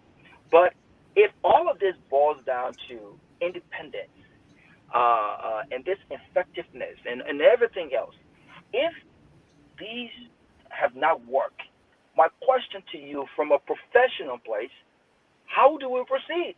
Because to be honest with you, you can make all of the recommendations that you want to make to the incoming government. This incoming government is not a new government. This incoming government was there for 12 years. And it was under their watch when these very discussions about turning positions were held. 12 years is no easy feat. They are coming back again, and they have been given a 6 years mandate. If it didn't work 12 years, didn't pass the test under George Weah for 6 years, what encourages you, based on your recommendation, that anything will happen for the next 6 years? And I want you to be blunt and honest in answering this question. Thank you, Brother Robert. And again, I go back to the answer that I provided to Brother Larry. We are in the 21st century, facing myriad challenges, emerging new challenges, and old challenges remain. So the task for institutional reform is to establish the kind of institutions that we need to respond to this task. The role of government is to address societal problems. Do we have the institutions for our current problems? The massive crisis with drug abuse. What kind of institutions that we need? So now we need to first ask, are these institutions effective, and do we still need them? And if we don't need them, we eliminate them, remove them, and create new ones to respond to the challenges. That was my submission in the beginning. And so that's what I will even tell the current government. Do we still need the internal audit agency? Do we need the LACC alongside the internal audit agency, the GAC, and then the Legislative Committee on Public Accounts? How are they speaking to each other? And 4 agencies fighting corruption: Internal Audit Agency, Liberal Anti-Corruption Commission, General Auditing Commission, the Public Accounts Committee of the Legislature, and then to add the favor on the Ministry of Justice, the Prosecution Department. But why things still continue to remain the same? So now is the time to assess the challenges and look at the capability and mandates of this institution and tell ourselves whether we have been on the right path. That's the essence of doing reform, and that's the essence of doing evaluation, to look at what has been working and what hasn't been working. And so we cannot continue to function on 19th century institutional models to address 21st century institutional problems. In fact, the challenges that we encounter at the turn of the century are no longer the same. Climate change has become a huge problem. Drug addiction. So the problems, we must now establish new institutions or reform institutions based on our challenges that we are facing and based on the aspirations that we have as a country, or Robert. So let me follow up. Does that answer your question? No, well, I would take that because the other guys got to come in. Let me follow up real quick. So we have to do the assessment, and we've got to make the decision as to whether or not we need these institutions or not. Let me ask you a question. If those clerks with the authority to do the assessment have read the assessment, know exactly what needs to be done, but they have failed to make the right decision, what then do we do? That is a political question. And some questions can only be answered through the political process. And I believe when Liberians voted uh, on November 14 to elect a new government, they were providing political answer to some of those questions because it wasn't happening. And that's the same political answer they provided in 2017. And so some of these things, what then can we do when those in authority cannot function? The Liberian people have only one element, one weapon for accountability, unfortunately, and that weapon comes only once in 6 year period. So when they are not functioning, when the people are not delivering, the political answer to that is through election. When you go to the election, you make your decision. Two times, Liberians have told us that they can change a ruling party. And what they expect of the ruling party is to deliver on the constitutional promises that this country hold for its citizens. Yeah. Thank you. But may I, Lofa, before you come in, Tomalin, the issue around um, autonomy political appointments, you did mention earlier, the president will appoint people he knows to these Yeah. positions. Yeah. As you said, it's human nature. He will appoint people he believes will protect him or Yeah. her.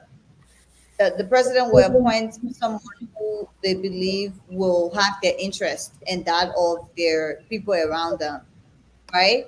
How do we, because even if we say, and of course we have a weak legislature, hopefully this new one is stronger. We've had a weak legislature that was partisan.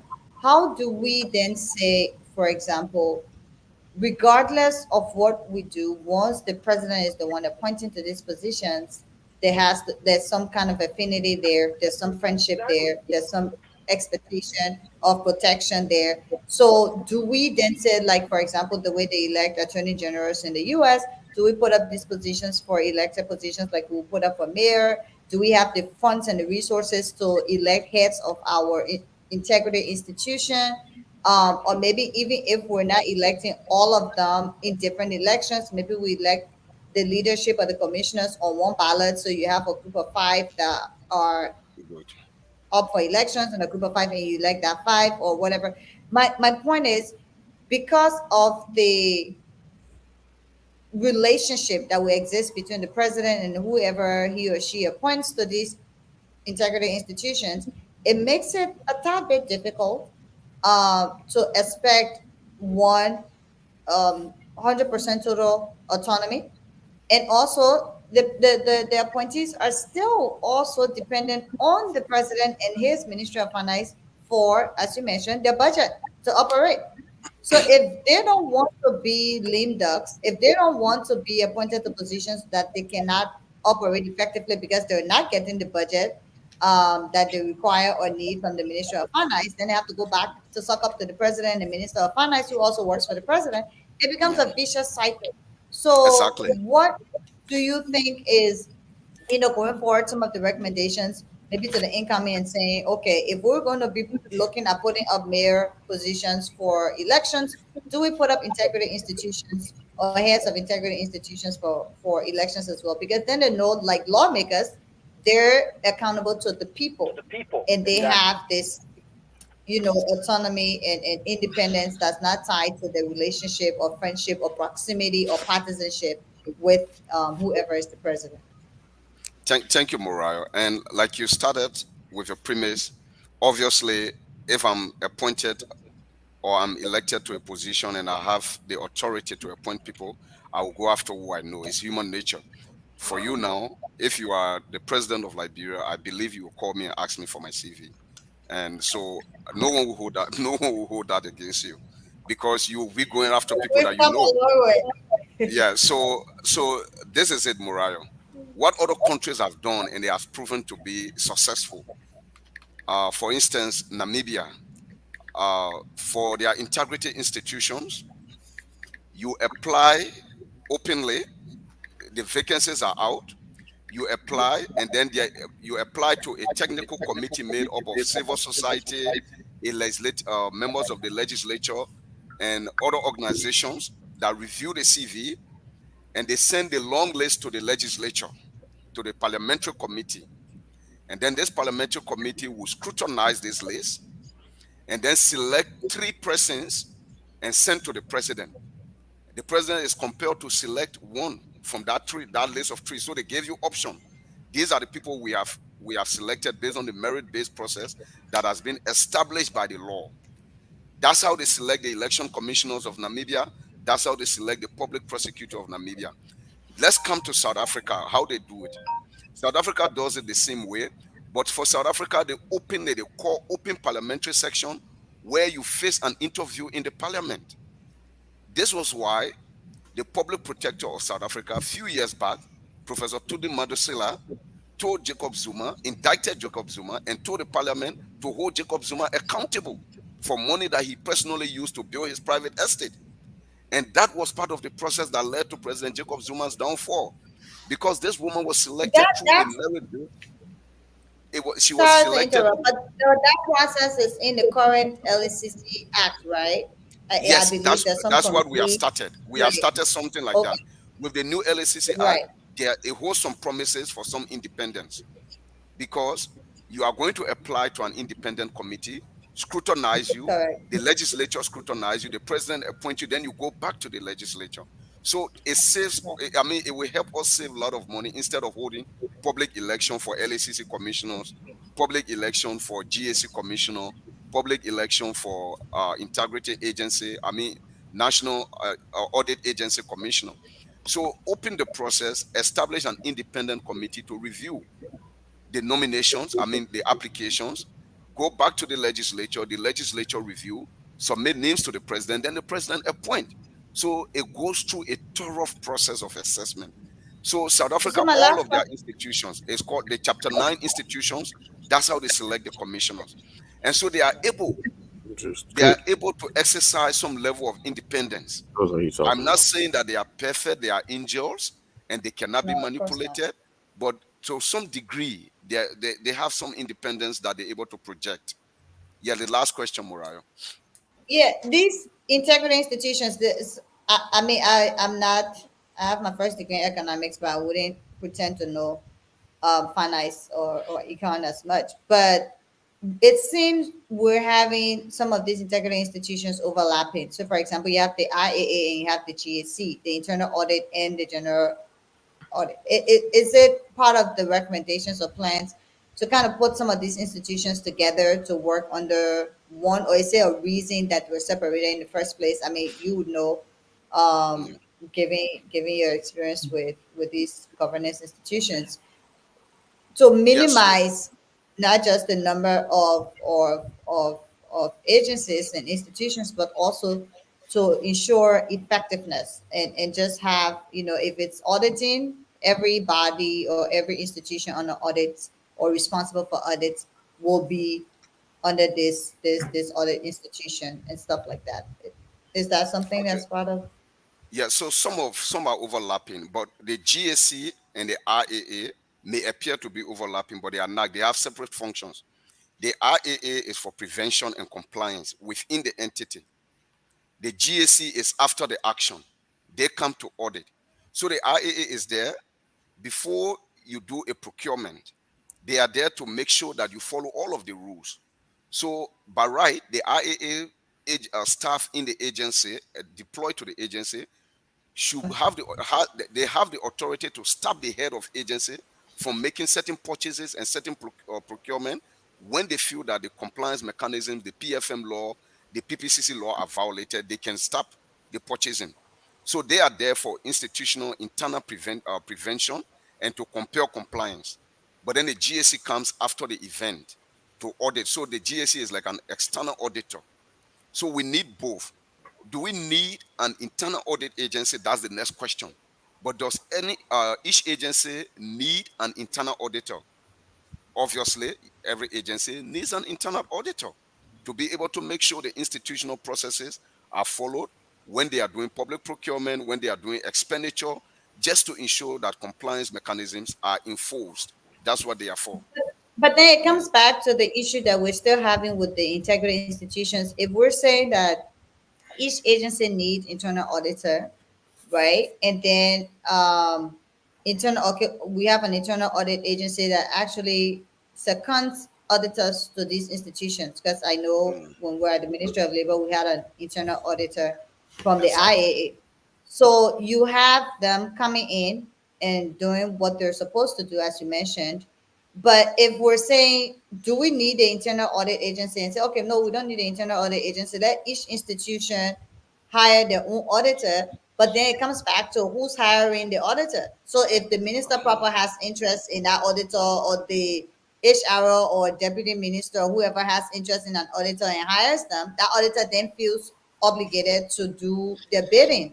So, which is Exactly. what the internal audit is trying to cancel out, and saying this internal Exactly. audit agency is a separate institution from the ministry, and they don't report to the minister, they report to the head The of IAA. So Yeah. again, it comes back.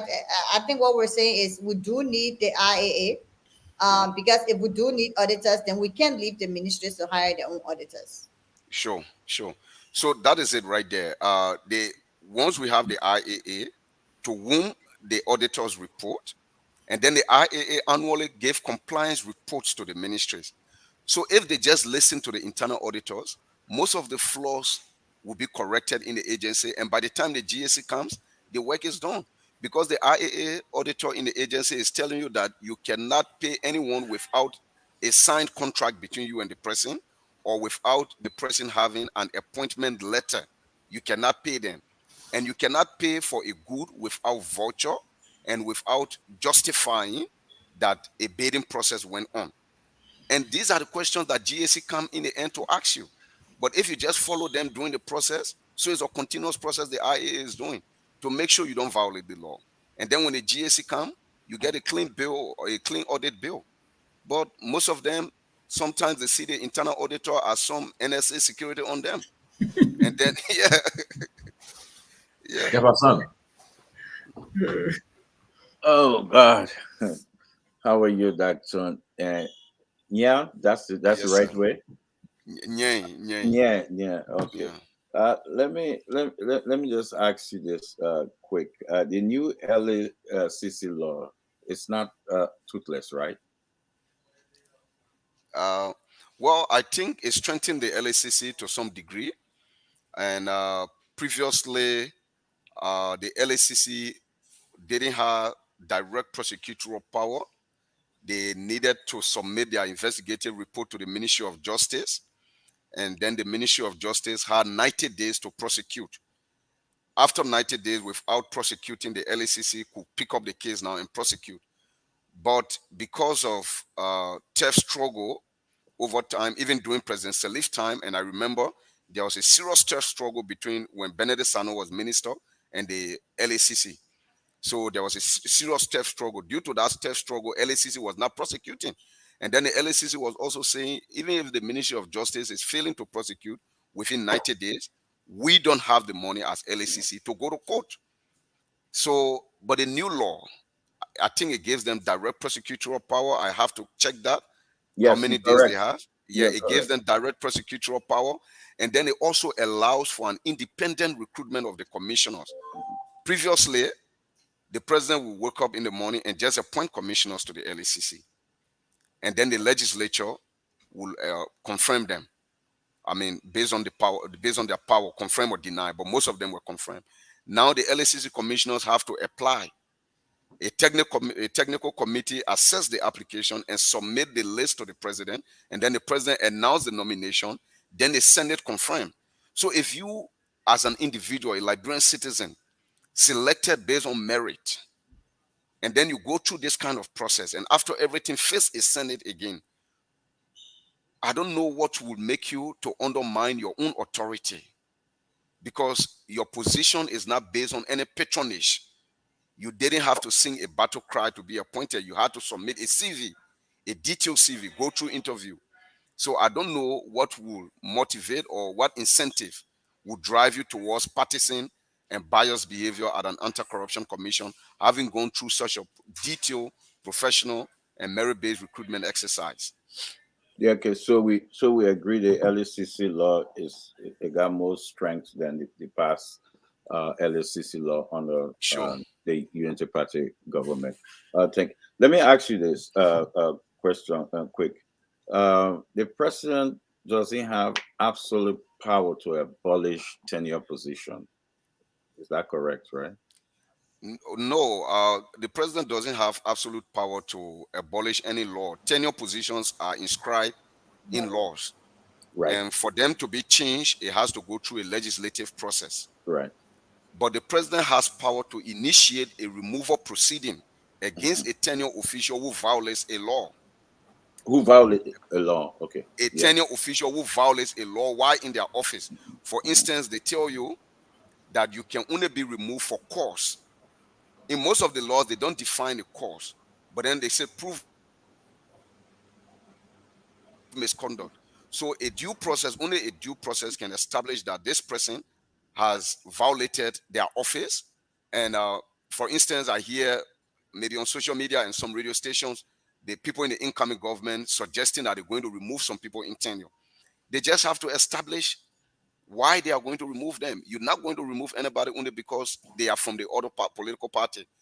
If you saw them campaigning, you have to establish that the law says that they are not supposed to campaign. And then you have to give them their days in court because we are a country of law. You're not just going to remove somebody because this person was appointed by President Weah and the person campaigned for President Weah. Even if you saw them campaigning for President Weah, they are not guilty until you prove them guilty. Yes, most of the tenure law says, most of the law I want to is hold clear you in the there. law. I want you to repeat exactly what you just said. I want you to repeat that. If you heard that, what? Yeah? If you see them, no, I got my reason. I just want you to repeat that. If you see them campaigning, you can just remove them. I want you to repeat that, my brother. Kev, Murai is the lawyer here. Even if you caught someone stealing, you saw their hand in the frying pan or in the cookies jar, you have to take them to court. You're not going to stand and say and deliver your own justice on them, mob justice, and start beating them all over the place. You have to take them to court and say and justify and provide evidence that you saw their hand in the cookie jar, and the person will tell you that they were only helping to close the jar. So you have to, now is your war against their war. So you have to give them. I want to add to that. Ibrahim, you said something very, very prudent. Not every tenure position is supposed to be apolitical. So just because you see someone in a tenure position campaigning doesn't mean they violated the tenure. Some tenure positions do require you to be apolitical. So like you said, you have to look at what the act says. And also you have to be able to take them to court for due process. Because remember, the Constitution, which supersedes all of our laws, gives people the right of political participation. So someone in a tenure position has the right to be actively involved in the political process if it does not violate what their act says. If the act now, for example, like the National Elections Commission, the Supreme Court, the Chief Justice and other justices, the LACC, I believe. I don't know if it's LACC, but is it GSC or something? There are other institutions that clearly the Governance Commission. It's right. clear. Governance it's clear in the Governance Commission Act. Clearly written that you have to be apolitical. But there are other tenure positions that don't require it. So again, as you mentioned, just because you see someone who's tenured, campaigning or involved in political processes does not mean they violated a tenure. So if President Buakai, let me conclude. If President Buakai, if after January 22, President Buakai went ahead to just dismiss people because he has evidence that they were campaigning, that would be an exercise of mob justice by the president. So you have to prove that this person violated their oath of office while serving in a tenure position. They compromise the integrity of the office by participating in partisan activity against the law, and so you have to cite the law, and then you have to give them due process. Somebody can tell you that I was only standing by the picture they are showing of me in the Liberty Party t-shirt, ANC t-shirt is a doctored photo. So is your war against their war. You have to prove Photoshop. The reason I'm asking, let me ask one question before I head out. The reason I'm asking, Larry, 1 minute, I just wrap this up. The reason I'm asking, there's folks, guys that some of my friends, them who I do respect, we had this discussion in the back. Where's Ben? Oh, you said we'll have a discussion in the back. So I'm happy. I'm happy you two professional up there, Mariah. So we're not professional, right? Oh no, that's the discipline. That's the role. So yeah, you agree with them today. That's why you talking all the things. No. Anyway, go ahead. We had this debate, and Mariah, thank you for citing the Constitution, because we had this debate. But hey, what do I know? I'll leave it. Okay. Quickly. But if the people coming, the thing is, I mean, just a political thing. I got to slide in there. If you people coming to cut tenure people for a power, that I can't talk tenure people for a power. Thank you. That is my point. No. We wouldn't encourage UP. We wouldn't encourage UP to commit wrong and justify by the action of the team. But our parents said nothing changes. No, we will encourage the UP to act within the rule of law. Yes, Tomalin. All of them should resign. Yeah, you owe me. You owe me. All that yelling you are doing, you owe me. All of them should resign. Larry said, "Want to ask a question before he leaves?" Yeah, I have a meeting coming up in like 12 minutes. Okay, go ahead, Larry. Yeah, so real quick. So, Doc, here's the thing, right? There's this economist named Fernando de Soto. He has a book out there called The Mystery of Capital. He talks about why capitalism seems to work very well in the West, but it seems to fail everywhere else. And he does a lot of work on developing countries. Yeah. Is this tenure thing something that we see to work well in other countries, but it may not just work very well in places like Liberia and other developing countries? Moreover, do you think that people may be using tenure positions as a form of pay to play? Yeah, I think so. Politicians always want to maximize the opportunity they have to extend patronage and extend their own power. Obviously, people have used tenure position to protect their stay in power, to give themselves some extra advantage. I think it was in this light when President Weah did some partisan appointment really to the LACC, to the NEC, and those were two agencies that were very crucial, and we saw direct partisan appointments being made to those agencies. And that's the nature of politicians.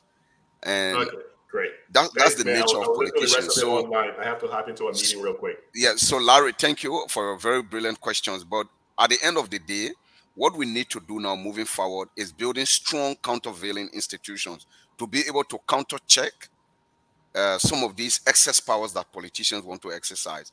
Brother Larry, I tell you, even you, when you are in that position, you want to maximize opportunities to deliver on your own manifesto. So whatever authority that you find undermining or restraining you, you will find ways around them.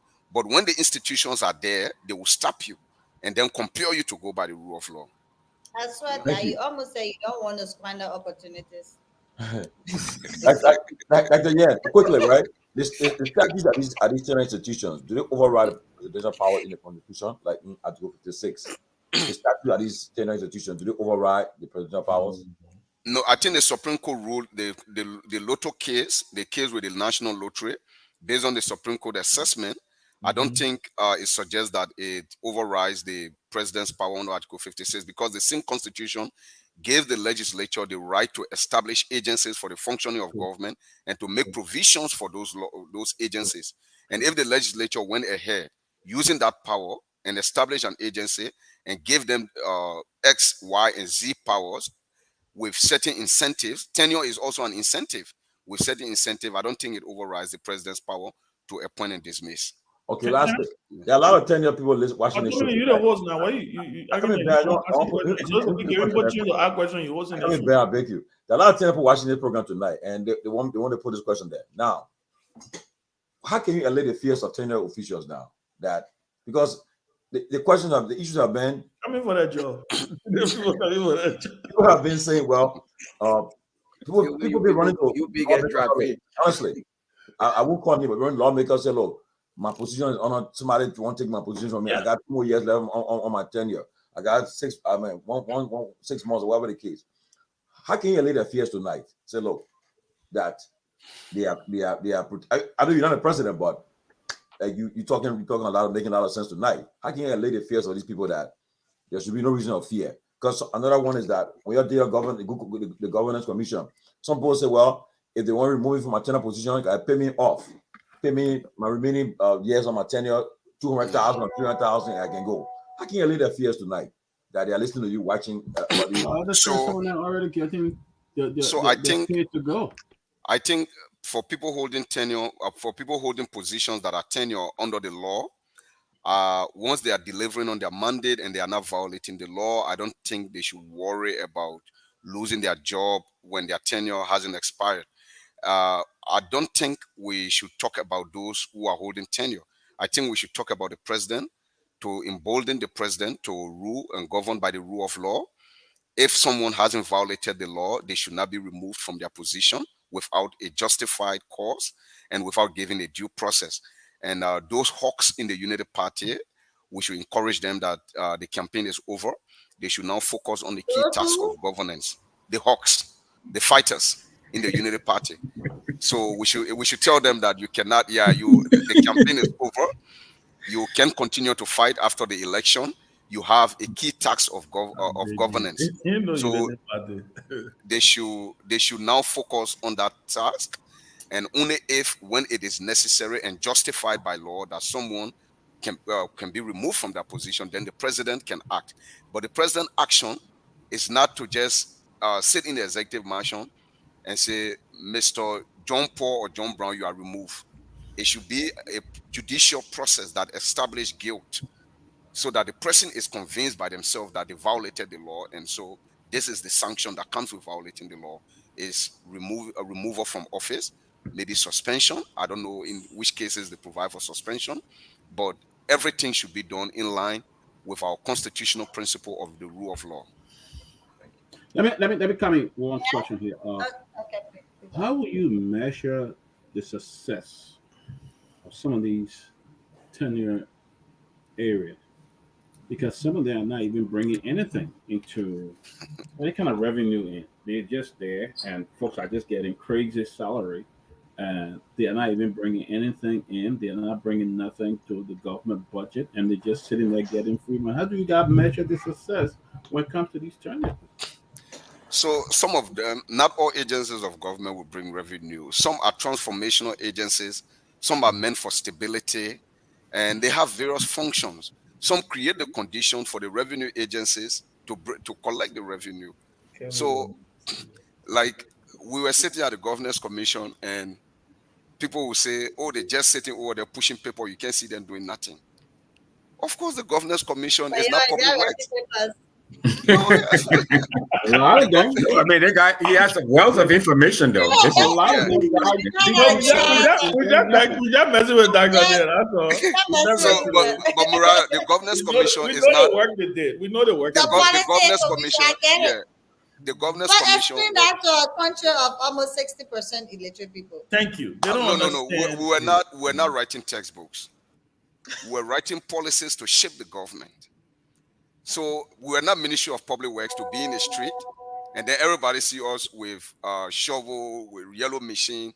So our role was to organize the institutions of government so that they function effectively. We worked with the Ministry of Public Works to strengthen their institutional capacity, and they were delivering. But people wouldn't see that. Now we created county service centers. I tell you, I gave you a case study. When after research across the country, we saw what was happening in the counties. People were getting married. Women were getting married in the counties. People were having children. Those children had no birth certificate. So through the decentralization, we said, okay, since political decentralization is yet to come, we can try a process of administrative decentralization. And then we went again, we wrote some of the papers that people were saying we just writing papers. We wrote the National Deconcentration Strategy. We sold that to the president, and the president bought the National Deconcentration Strategy. From that came the county service centers. Okay. The first county service center was established in Grand Basso in June 2015. By the end of December 2015, over 300 businesses in Grand Basso had registered. So those were women businesses catering, they were there, they couldn't register, and because they don't have business registration certificate, they could not access finance. Banks could not give them loan. No one could give them contract easily. But then those women were sitting in that place. They can't come to Monrovia. The cost of coming to Monrovia to register a business at the business registry was so high. Up to 300 businesses got registered in Basel. So what was the net effect to the government? Because they were registered now, they could access capital, they could transact businesses legally. Government was collecting taxes from them. About 800 children got birth certificate. I didn't get a birth certificate until I entered university.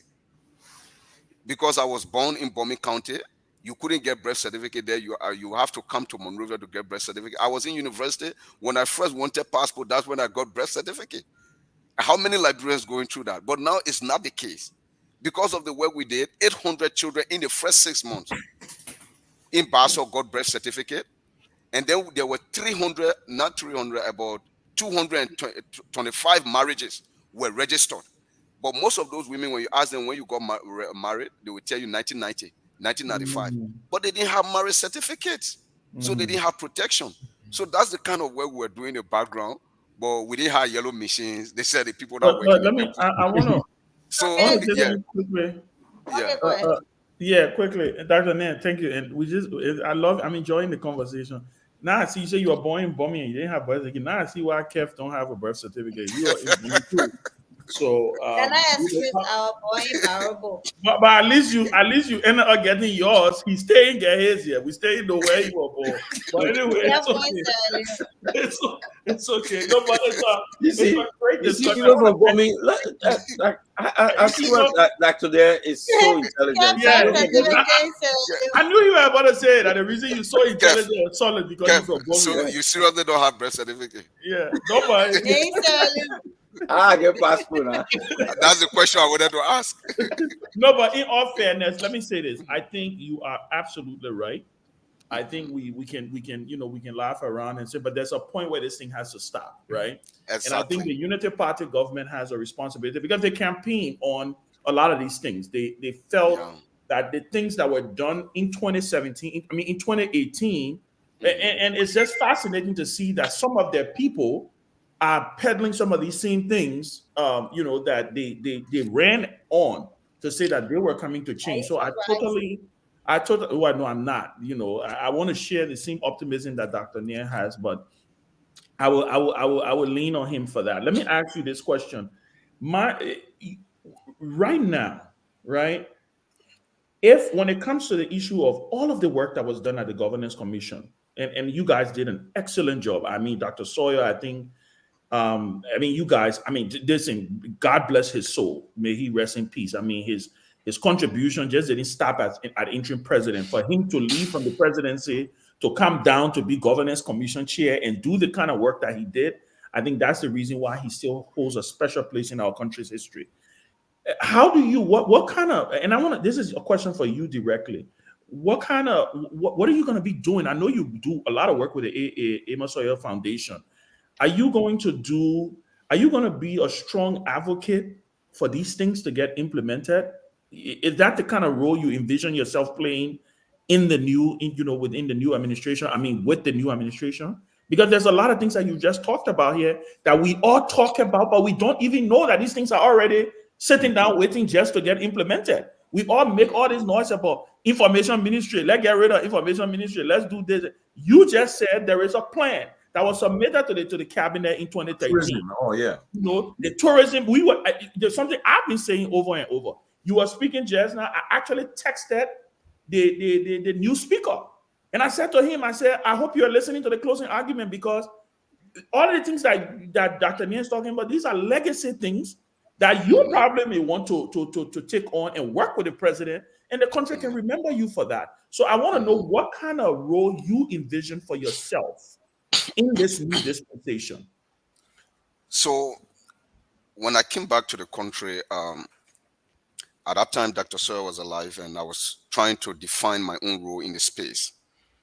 So I thought that what was missing in the country was a policy research institute.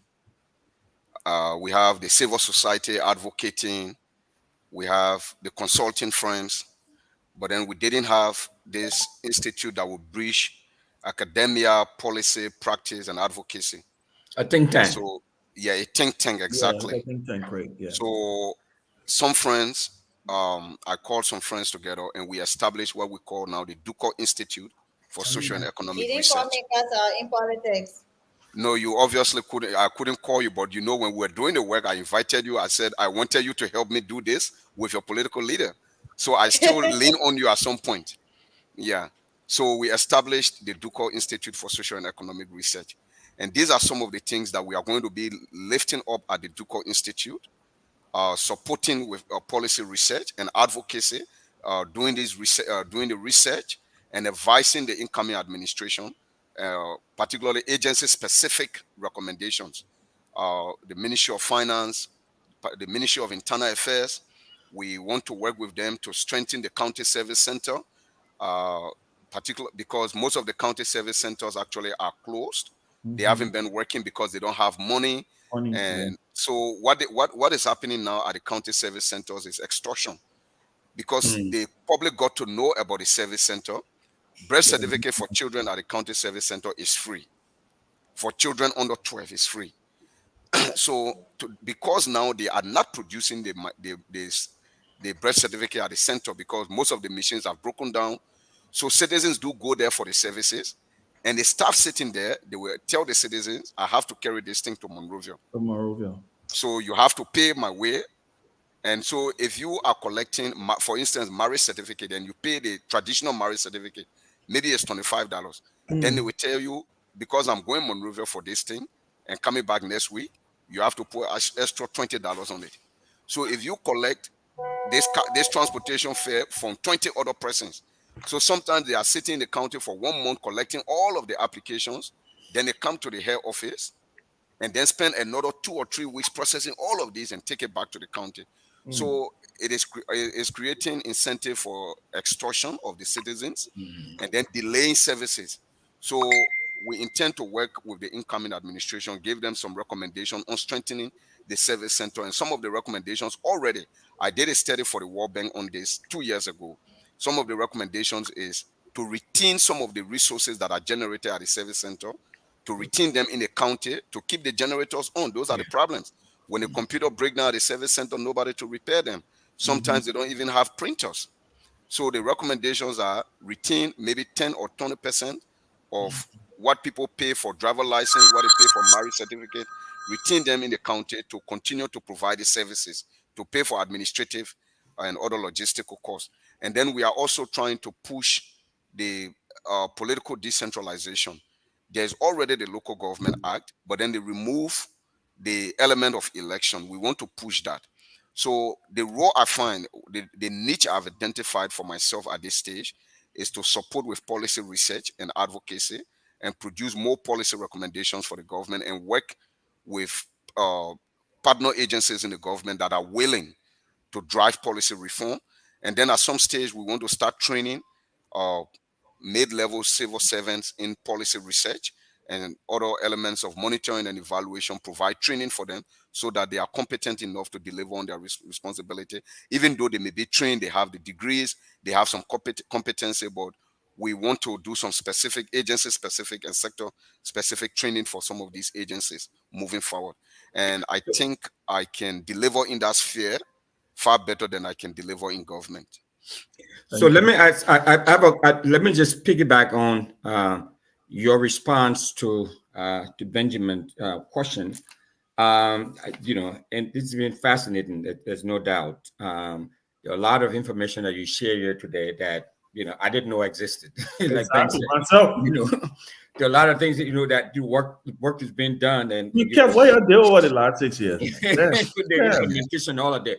But my particular question, so I like the piece about keeping some of the resources collected at the service centers, because like for example, I'm in the States, so we have so many different service centers. The county, for example, the city of Brooklyn Park in City Hall, we have a center there. You can go and get your driver's license, your tabs for your cards, and all of that. But the county, so the county services and the state services, that money, some of the money stays in the city. That's how we make money that way. The city is part of our income generation mechanism that we set up. But my question to you on some things that you said earlier, I know you just referenced it a little bit about elections. The elections of city mayors. So if we look at Monrovia, for example, that was an act passed by the Congress, by the Liberian Congress, the Liberian National Legislature, back in the 19th century, in 1855, March 1st, 1855. So it's on the books. And the Monrovia, for example, should have 9 council members, city council members. Okay, so those things are in law. So they were already there. So what is the governance commission? I mean, recommendation. What is it going to do when you already have an existing law that is in place? So I would think that we were pushed to have these laws implemented. Okay, then the other piece to it is that if you look throughout the world, I mean, we always talk about being modeled after the U.S. I mean, maybe on paper, but in reality, we're not. We don't operate the way systems and institutions in America, operate. So thank you. Your 20,000 to 30,000. If an area, the population, between 20 to 30,000. Automatically, not automatically, but you becomes a city. You can then apply to get incorporated as a city. So anything under 20,000, then you are town, okay? And then you have the numbers for for village, and it varies from country to country. In Japan, for example, it's 50,000 before you are determined to be a city. Now in Liberia, someone, I think one of the previous segment, one of the fire chiefs talked about that. So one of the things I would like to see the governance commission do is sort of this system, set up a system, and when everyone comes in, we just work within this system. So like the guy talked about, if you go to China and beg China for money, China give you a fire truck. You go to Turkey give you an equipment or something. So you're talking about the interconnectivity of all these different systems and all these different things that we have. You see one sign that says miles, because we operate on the imperial system officially. Then you see another sign that says kilometers. You see people spelling, so it's, you have all of these things. So depending on where we're getting the money from, that's what sort of drive our, what is the nomenclature, sure, all that sort of stuff. So what criteria? Huh? No, go ahead. Go ahead. Yeah. So what sort of criteria have you guys laid out to determine, to define what is a borough? Because a borough is not even we get borough, then we get township, because I'm from, I grew up in Ganta, but I was born in Cardwell. Cardwell is almost more than 20,000 people, but Cardwell is still considered a township. Yeah. Thank you. Winfred, let me just address this quickly, then I'll go back to the previous thing about the election. The Local Government Act that was drafted at the Governance Commission, the process of drafting that law started 2006 with consultation across the country, district, county, with chiefs, with local officials. The final legislation says for a locality to be considered a city, it must have at least 10,000 people. That's the first thing. And that was determined based on the population census of 2008. And then it provides certain services that must be available before you can apply. But then it also says that all of the localities that were existing before the passage of the law as cities, for the 200 and more cities we had, must be dissolved, except the 15 county capitals and Monrovia. And all other localities will have to submit formal application and an assessment by a technical team at the Ministry of Internal Affairs and LISJs will assess them against the criteria before the legislature can give them the city charter. That's for that level.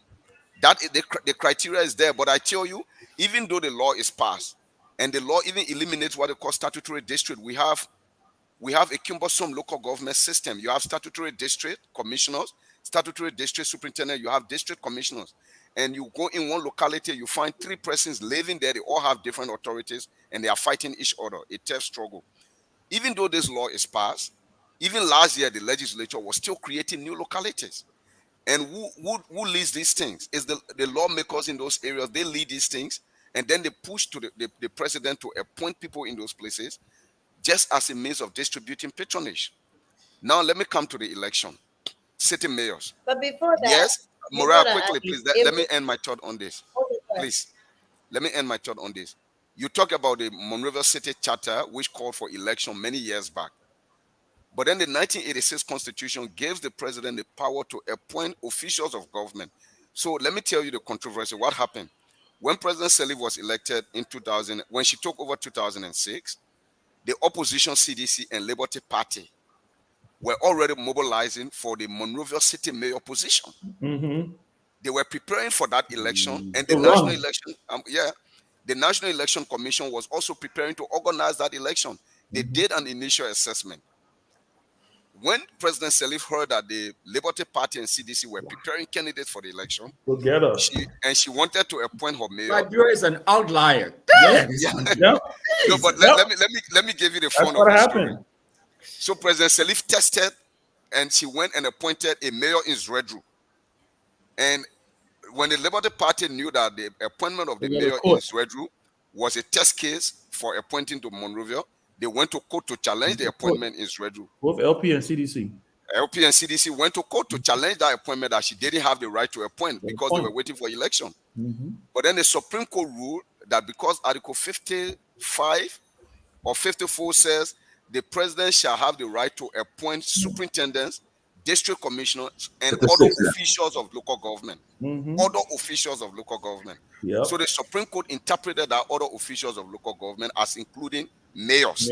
Because no part of the Constitution talk about mayor. There is nothing mentioned in the Constitution about city mayor. But the Supreme Court says city mayors are other officials of local government. So that gave the president the right to appoint mayors. And then Charles Bromsky raised the argument at the Senate with some senators, what would become the function of an appointed mayor and the function of an elected mayor, because the city act, the city charter was for an elected mayor. And so that made the president and that made the Senate to stop the confirmation of President Sirleaf's appointment. And then she now started appointing acting mayors. And it has just become a tradition. And everybody been acting. No mayor can go to the Senate.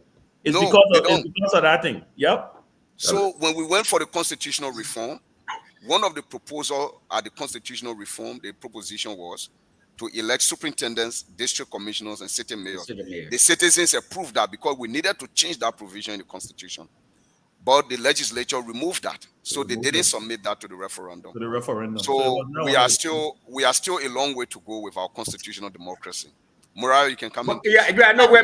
Mariah, quickly, Mariah, quickly. Now, so, Dr. Yen, so there is the flip argument, but some people are saying where we are now, that we need to strengthen and build our framework, because if you were to have an election now, if you're going to have an election now, you might have an incompetent person who is popular, of course, win the election, but then that's the danger of democracy. You cannot have it both ways. It's democracy, right? You have to find your way. You have to, and if the person doesn't perform, the people will remove them the next election. Exactly. Mariah, come in, please. Mariah, take us home. Given the 10,000 persons per city, is that something that's up for amendment? Because if that's part of the requirements for a city, then all our district are cities. Well, you have to apply. You have to. Because given the population, we're not necessarily. So you have Monrovia, the city charter. There is a Monrovia boundary. A Monrovia city map. Oh, okay. Yes. So and then there's Greater Monrovia. Then you have Greater Charlotte. Metropolitan Charlotte, and then the city. But we probably know them already. But those districts you are talking about, those are electoral districts. On a more serious note, because a part of recommending these things to either the incoming government or the legislature is to ensure that it reflects not just the current reality but future Yes. realities. Yeah. I know this Exactly. was done in 2006, or this was done almost what, more than 20 years ago, almost Yeah, about 18 but years ago.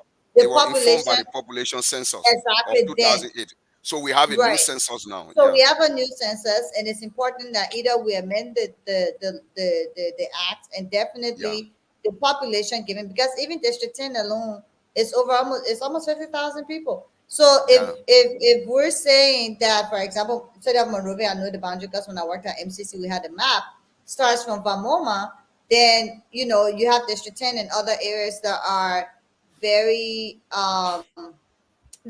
populated, and then you also have the township of Congertown, which is different from the city of Monrovia and different from the city of Painesville.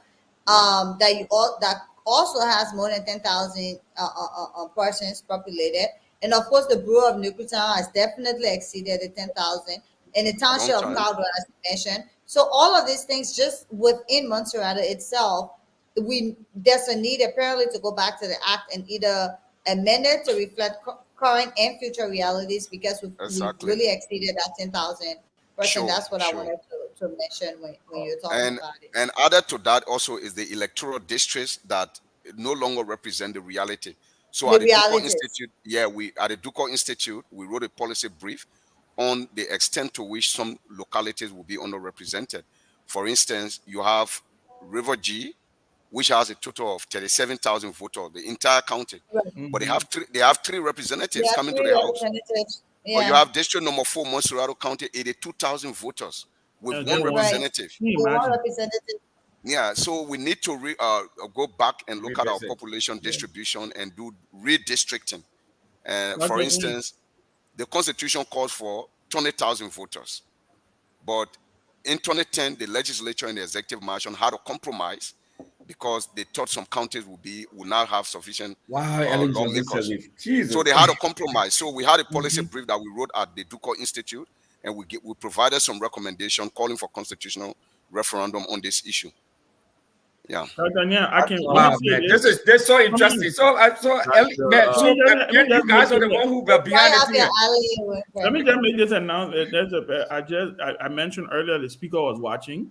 He has said to me, he just sent me a message that he would like to have a conversation with you. He really believes that you bring so much. I'm reading it verbatim, so much in depth, and he said I should inform you that you have a partner in him in your fight for reform. So Okay.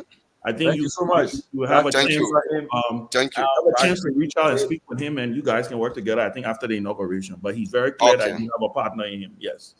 Thank you. Thank you, Ben. Okay. Social economic research. Look, Good night, Yari Tomalin. oh, Dr. You hear me now? He reading Yeah, the main hearing. title. He reading the main title. Oh, Dr.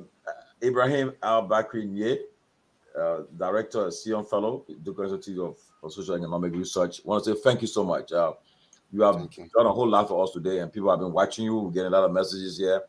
This platform is open to you because the work you are planning to do for our country is, I think we need to have a platform to help spread the word. And always know that you're welcome to this platform anytime. Thank you. Appreciate you a lot. And the people who are tenure positions, I think you are laid their fears down tonight. I know. Because people have a lot of. He and Mariah have that today. Yeah, Mariah. Well, it looked like Mr. Hassan has a friend who has a tenure position. Of course. Oh, no, don't mind him. Looks so. Of course. Yes. Of course. Oh, yes. But Oh, yes. Ibrahim, if mayor position was tenure, you have a friend who had tenure. Yeah, but the mayor of Monrovia is still my friend, my very good friend. Oh, good. You know what I'm saying?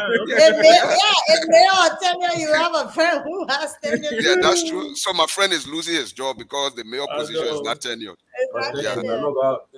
Yeah, but don't forget to send me that information with the party comments. The party comments. Okay, yeah. I wanted actually to ask about this party comment because it's after 12 years. And it's been a long day, and I don't know, Mariah, you're in Monrovia or you're in the US, so we're not in the same time zone. So we're in the same time zone, but you look so alert, and I'm already falling. I'm still jet lagged. Okay. Well, I want to say thank you for the opportunity to present on the closing argument. And I'm happy to find out that the argument hasn't been closed, because I've seen social media posts that the argument has been closed. But I want to encourage that you maintain this platform, because we need alternative voices. We don't want our country to operate in an echo chamber. And we need alternative voices. We need, this is what we need. We need alternative voices. We don't want our country to operate in alternative in an echo chamber.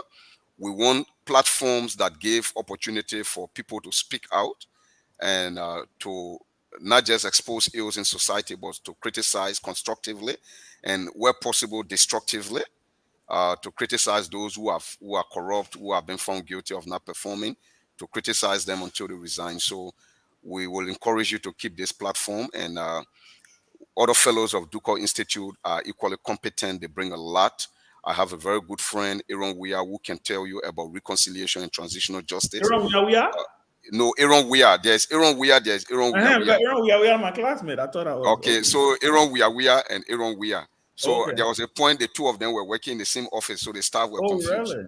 Yeah. Okay. So then we have another fellow, Ali Kaba, who is an expert on land reform. Yeah, Ali is a good friend. Yes. Yeah, Ali Kaba. There is Baba. There is Aaron. There is Tenin Dalia, who is also working on this thing of universal jurisdiction. So the Duco Institute will be available at any point. I mean, anytime you are ready, we can send fellows here to present on technical and areas of their competency. So again, thanks to all of you panelists. Keep this platform alert and do your work. Be robust. I mean, engage on critical policy issues so that our people hear alternative voices. Thank you so much. Thank you so much. Thank you, John. Thank you so much. Thank you for your time. So I can log out now? Yes, you can. Yes. Okay, thank you. So, great discussion. Ladies and gentlemen, just give our closing, and then we can call your day. Mariah, thank you again for joining us. I mean, you provide a lot. Mariah, you need to start coming now, man. You finish the honeymoon business. Mariah, fun. You finish the honeymoon business. I told you. Politics. I told you, discussing policies. Yeah. I told you, Michael know he married politicians, so he got to. But Michael said he like you. See, watch the show. But let me do my closing. Ben, let me do my closing. You've been talking, man. Let me do my closing. You've been talking. I'm enjoying the show. Let me do my. My closing will base. My closing will base. No, my closing will base on this. Yes. No, let me quick do my closing. You can talk. My closing will base on this. Your input today? Yes, that's what my closing will be. Look, today I went to. Well, actually, I cannot say I went to court because I was informed by someone who, on who on the other side that look, I've been sued. So I got the information, but I was never served. So I went to the courthouse and tried to find out because I didn't want them to, arrest you. No, it's a civil arrest, but I didn't want them to for the court to feel like I didn't want to be at a trial voluntary, or probably disrespect the court. So I went there, and they're looking there. They say there's no trial date, nothing, because I was in serve, and so they informed me to file in a motion, but what I saw at the court, they served somebody. I saw a documentation saying they served me personally. I don't know why some fake business went on. So they opened the file. They forged that document too. I tell you, man, something going on. What are you talking about? Let me stop. I went to sue this guy. I went to the court. So I went there. We get caught. Yeah, I went there. Yeah. Yes, sir. Let me slow down. Yeah. So I went to the courthouse, because when I received the information from a friend saying being sued, so I put the case number, email and get what they call case search. She put a case number. It came out, say I was served. So I was like, no. So but if you're not sure how you knew the case number. Okay, let's see now. No, Tomalin, this is legal matter. It's not a joke because everything we say here can be used against anybody. No, it's not a joke. I can cease from here because Mariah asked a very good question. I can cease. This is not a joke. It's a legal matter. She asked a very good question. No, because I can stop right now because I don't want the. I don't want. Go ahead. No, Tomalin, we all are colleagues. Everything you say can be used against me. So we gotta be careful what we say. Yeah, so it's not a joke, Tomalin. Yeah, so let's say because they were on their show was talking about it. You understand? So this thing gets into because if it's they announced and invited me to be on his show today.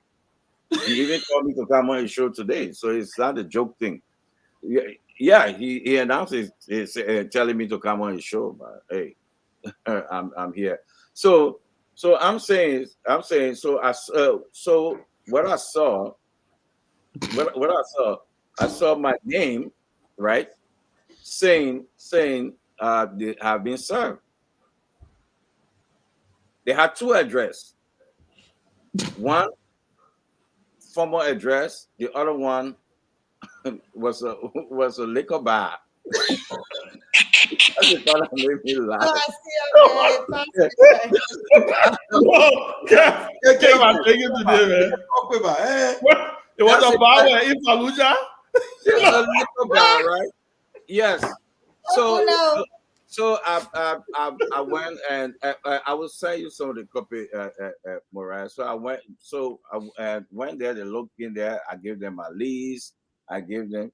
So they were like, "What is this? This look like a nonsense thing." So we filed into the judge to strike it down because they went in and filed for extension for March 13th. So we filed in to strike it down because I was never ever served.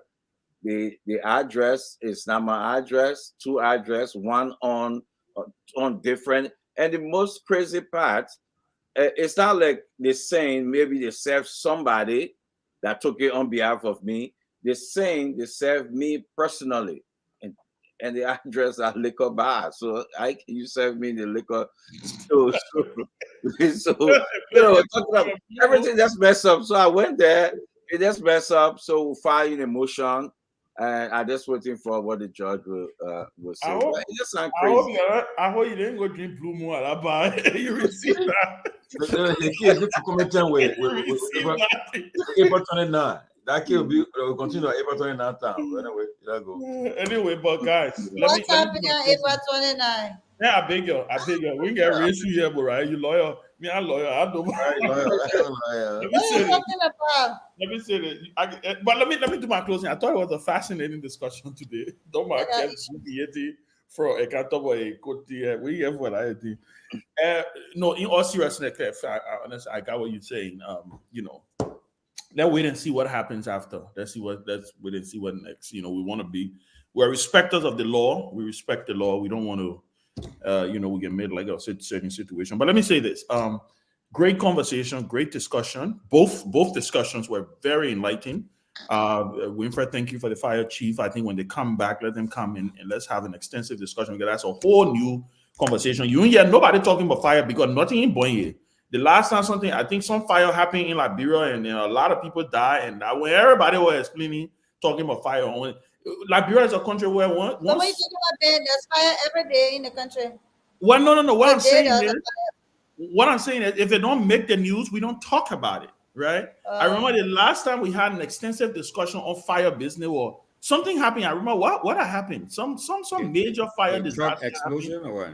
Yeah, some major fire disaster happened and everybody were up in arms about the one Bon County with the Bon County, yes. We also had that, yes. So I'm looking forward to the fire chief when they come back to hear what their recommendations and how are they going to be able to partner. Like I said, for me, I'm more interested in sustainability than the regular intervention. Every time a president or opposition leader come, they go big firehouse, they get in one fire truck, they get in what. There's nothing wrong with us setting the basis. So I thought it was a fascinating conversation. I think Dr. Nyen even talked about that.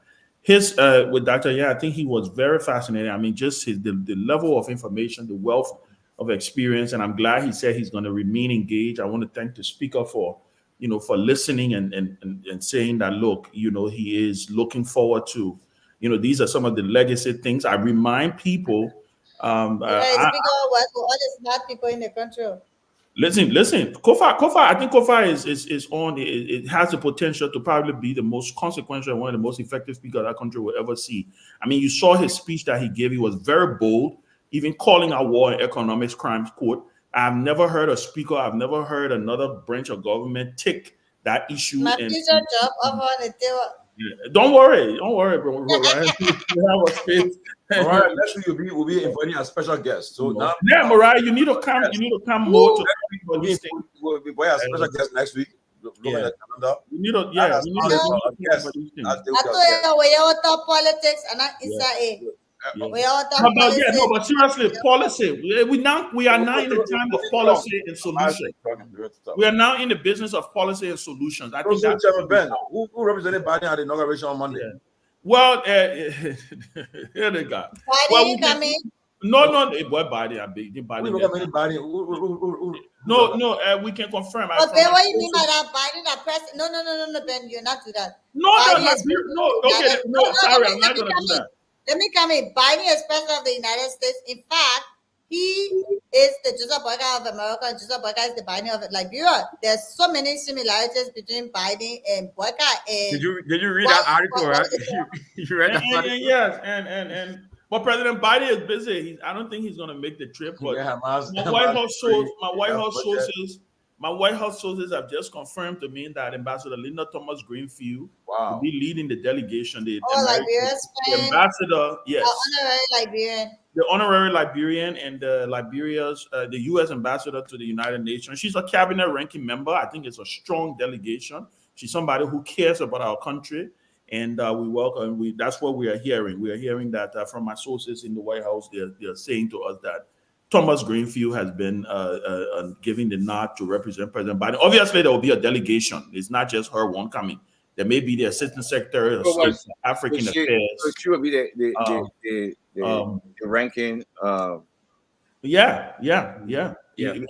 So she will come. So we look forward to the inauguration. I think the inauguration is going to be very historic. Today, we want to congratulate Minister D. Maxwell Kimaya, turning over a refurbished Ministry of Foreign Affairs, the vehicles that he secured through the government of Korea. When you're on your way out?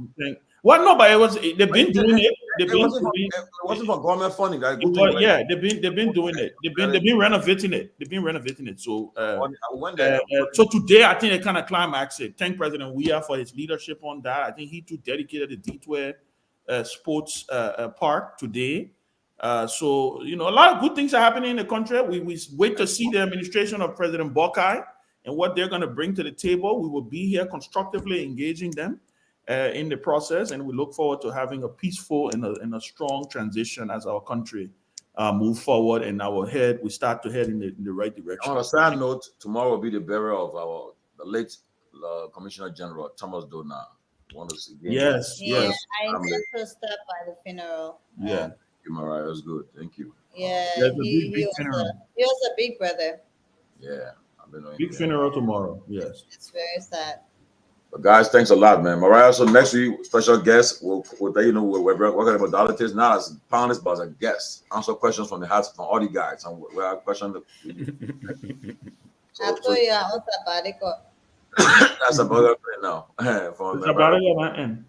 No, this was great. Ben, Tomalin, and Dr. Peabody. I know Keff, you were busy doing something else, but thanks for making this happen. And as Ben said, after the group has done their assessment in Liberia, and I think it'll be a really great time to come back and hear from them what they found out and what they're going to do, because we're now talking about solutions, we're talking about policies and all of that. The conversation with Dr. Yan was fascinating. A lot of information. I enjoyed it a lot. So I'm glad that we were able to squeeze all of that together and make it all happen. So that was good. I'm looking forward to reaching out to him, because we need someone there too around there who understand the whole municipal governance structure and the importance of having functional municipalities around. We have all these sort of misnomer, and we have laws there that are not being implemented. So I really, really, really, really liked him, and I'm glad that you guys brought him on and were able to put the both shows together, the both segment together, and make it happen. So, and happy birthday to the vice president. It was her birthday. Yeah, how did I even forget? I forgot again. Happy birthday to Vice President Taylor. Vice President Taylor. Happy birthday. I wish you the long life and good health. Yeah. And Mariah, your piece on her was extremely touching. When I read your message to her, I was extremely moved. Obviously, everybody knows my biasness when it comes to the vice president, but I thought you being a strong female leader in the country also, who from the opposition. Maybe but the next vice president in waiting, female. Mariah, huh? Yeah. Mariah. Listen, I believe Mariah is. And the funny thing about Mariah, many people don't know Mariah. I'm with Jason already. She's an Amuja leader. She's an Amuja leader. She's an Amuja leader. These look, Mariah. I think Mariah has a lot of political future ahead of her. I mean, the young lady that Mariah, one of her first campaigns was our campaign. I mean, she campaigned for Ellen, but when I think our campaign, she was very, very strong, and we have you badly, massively. Yeah. I have someone to connect you with Mariah. But Mariah has a strong future.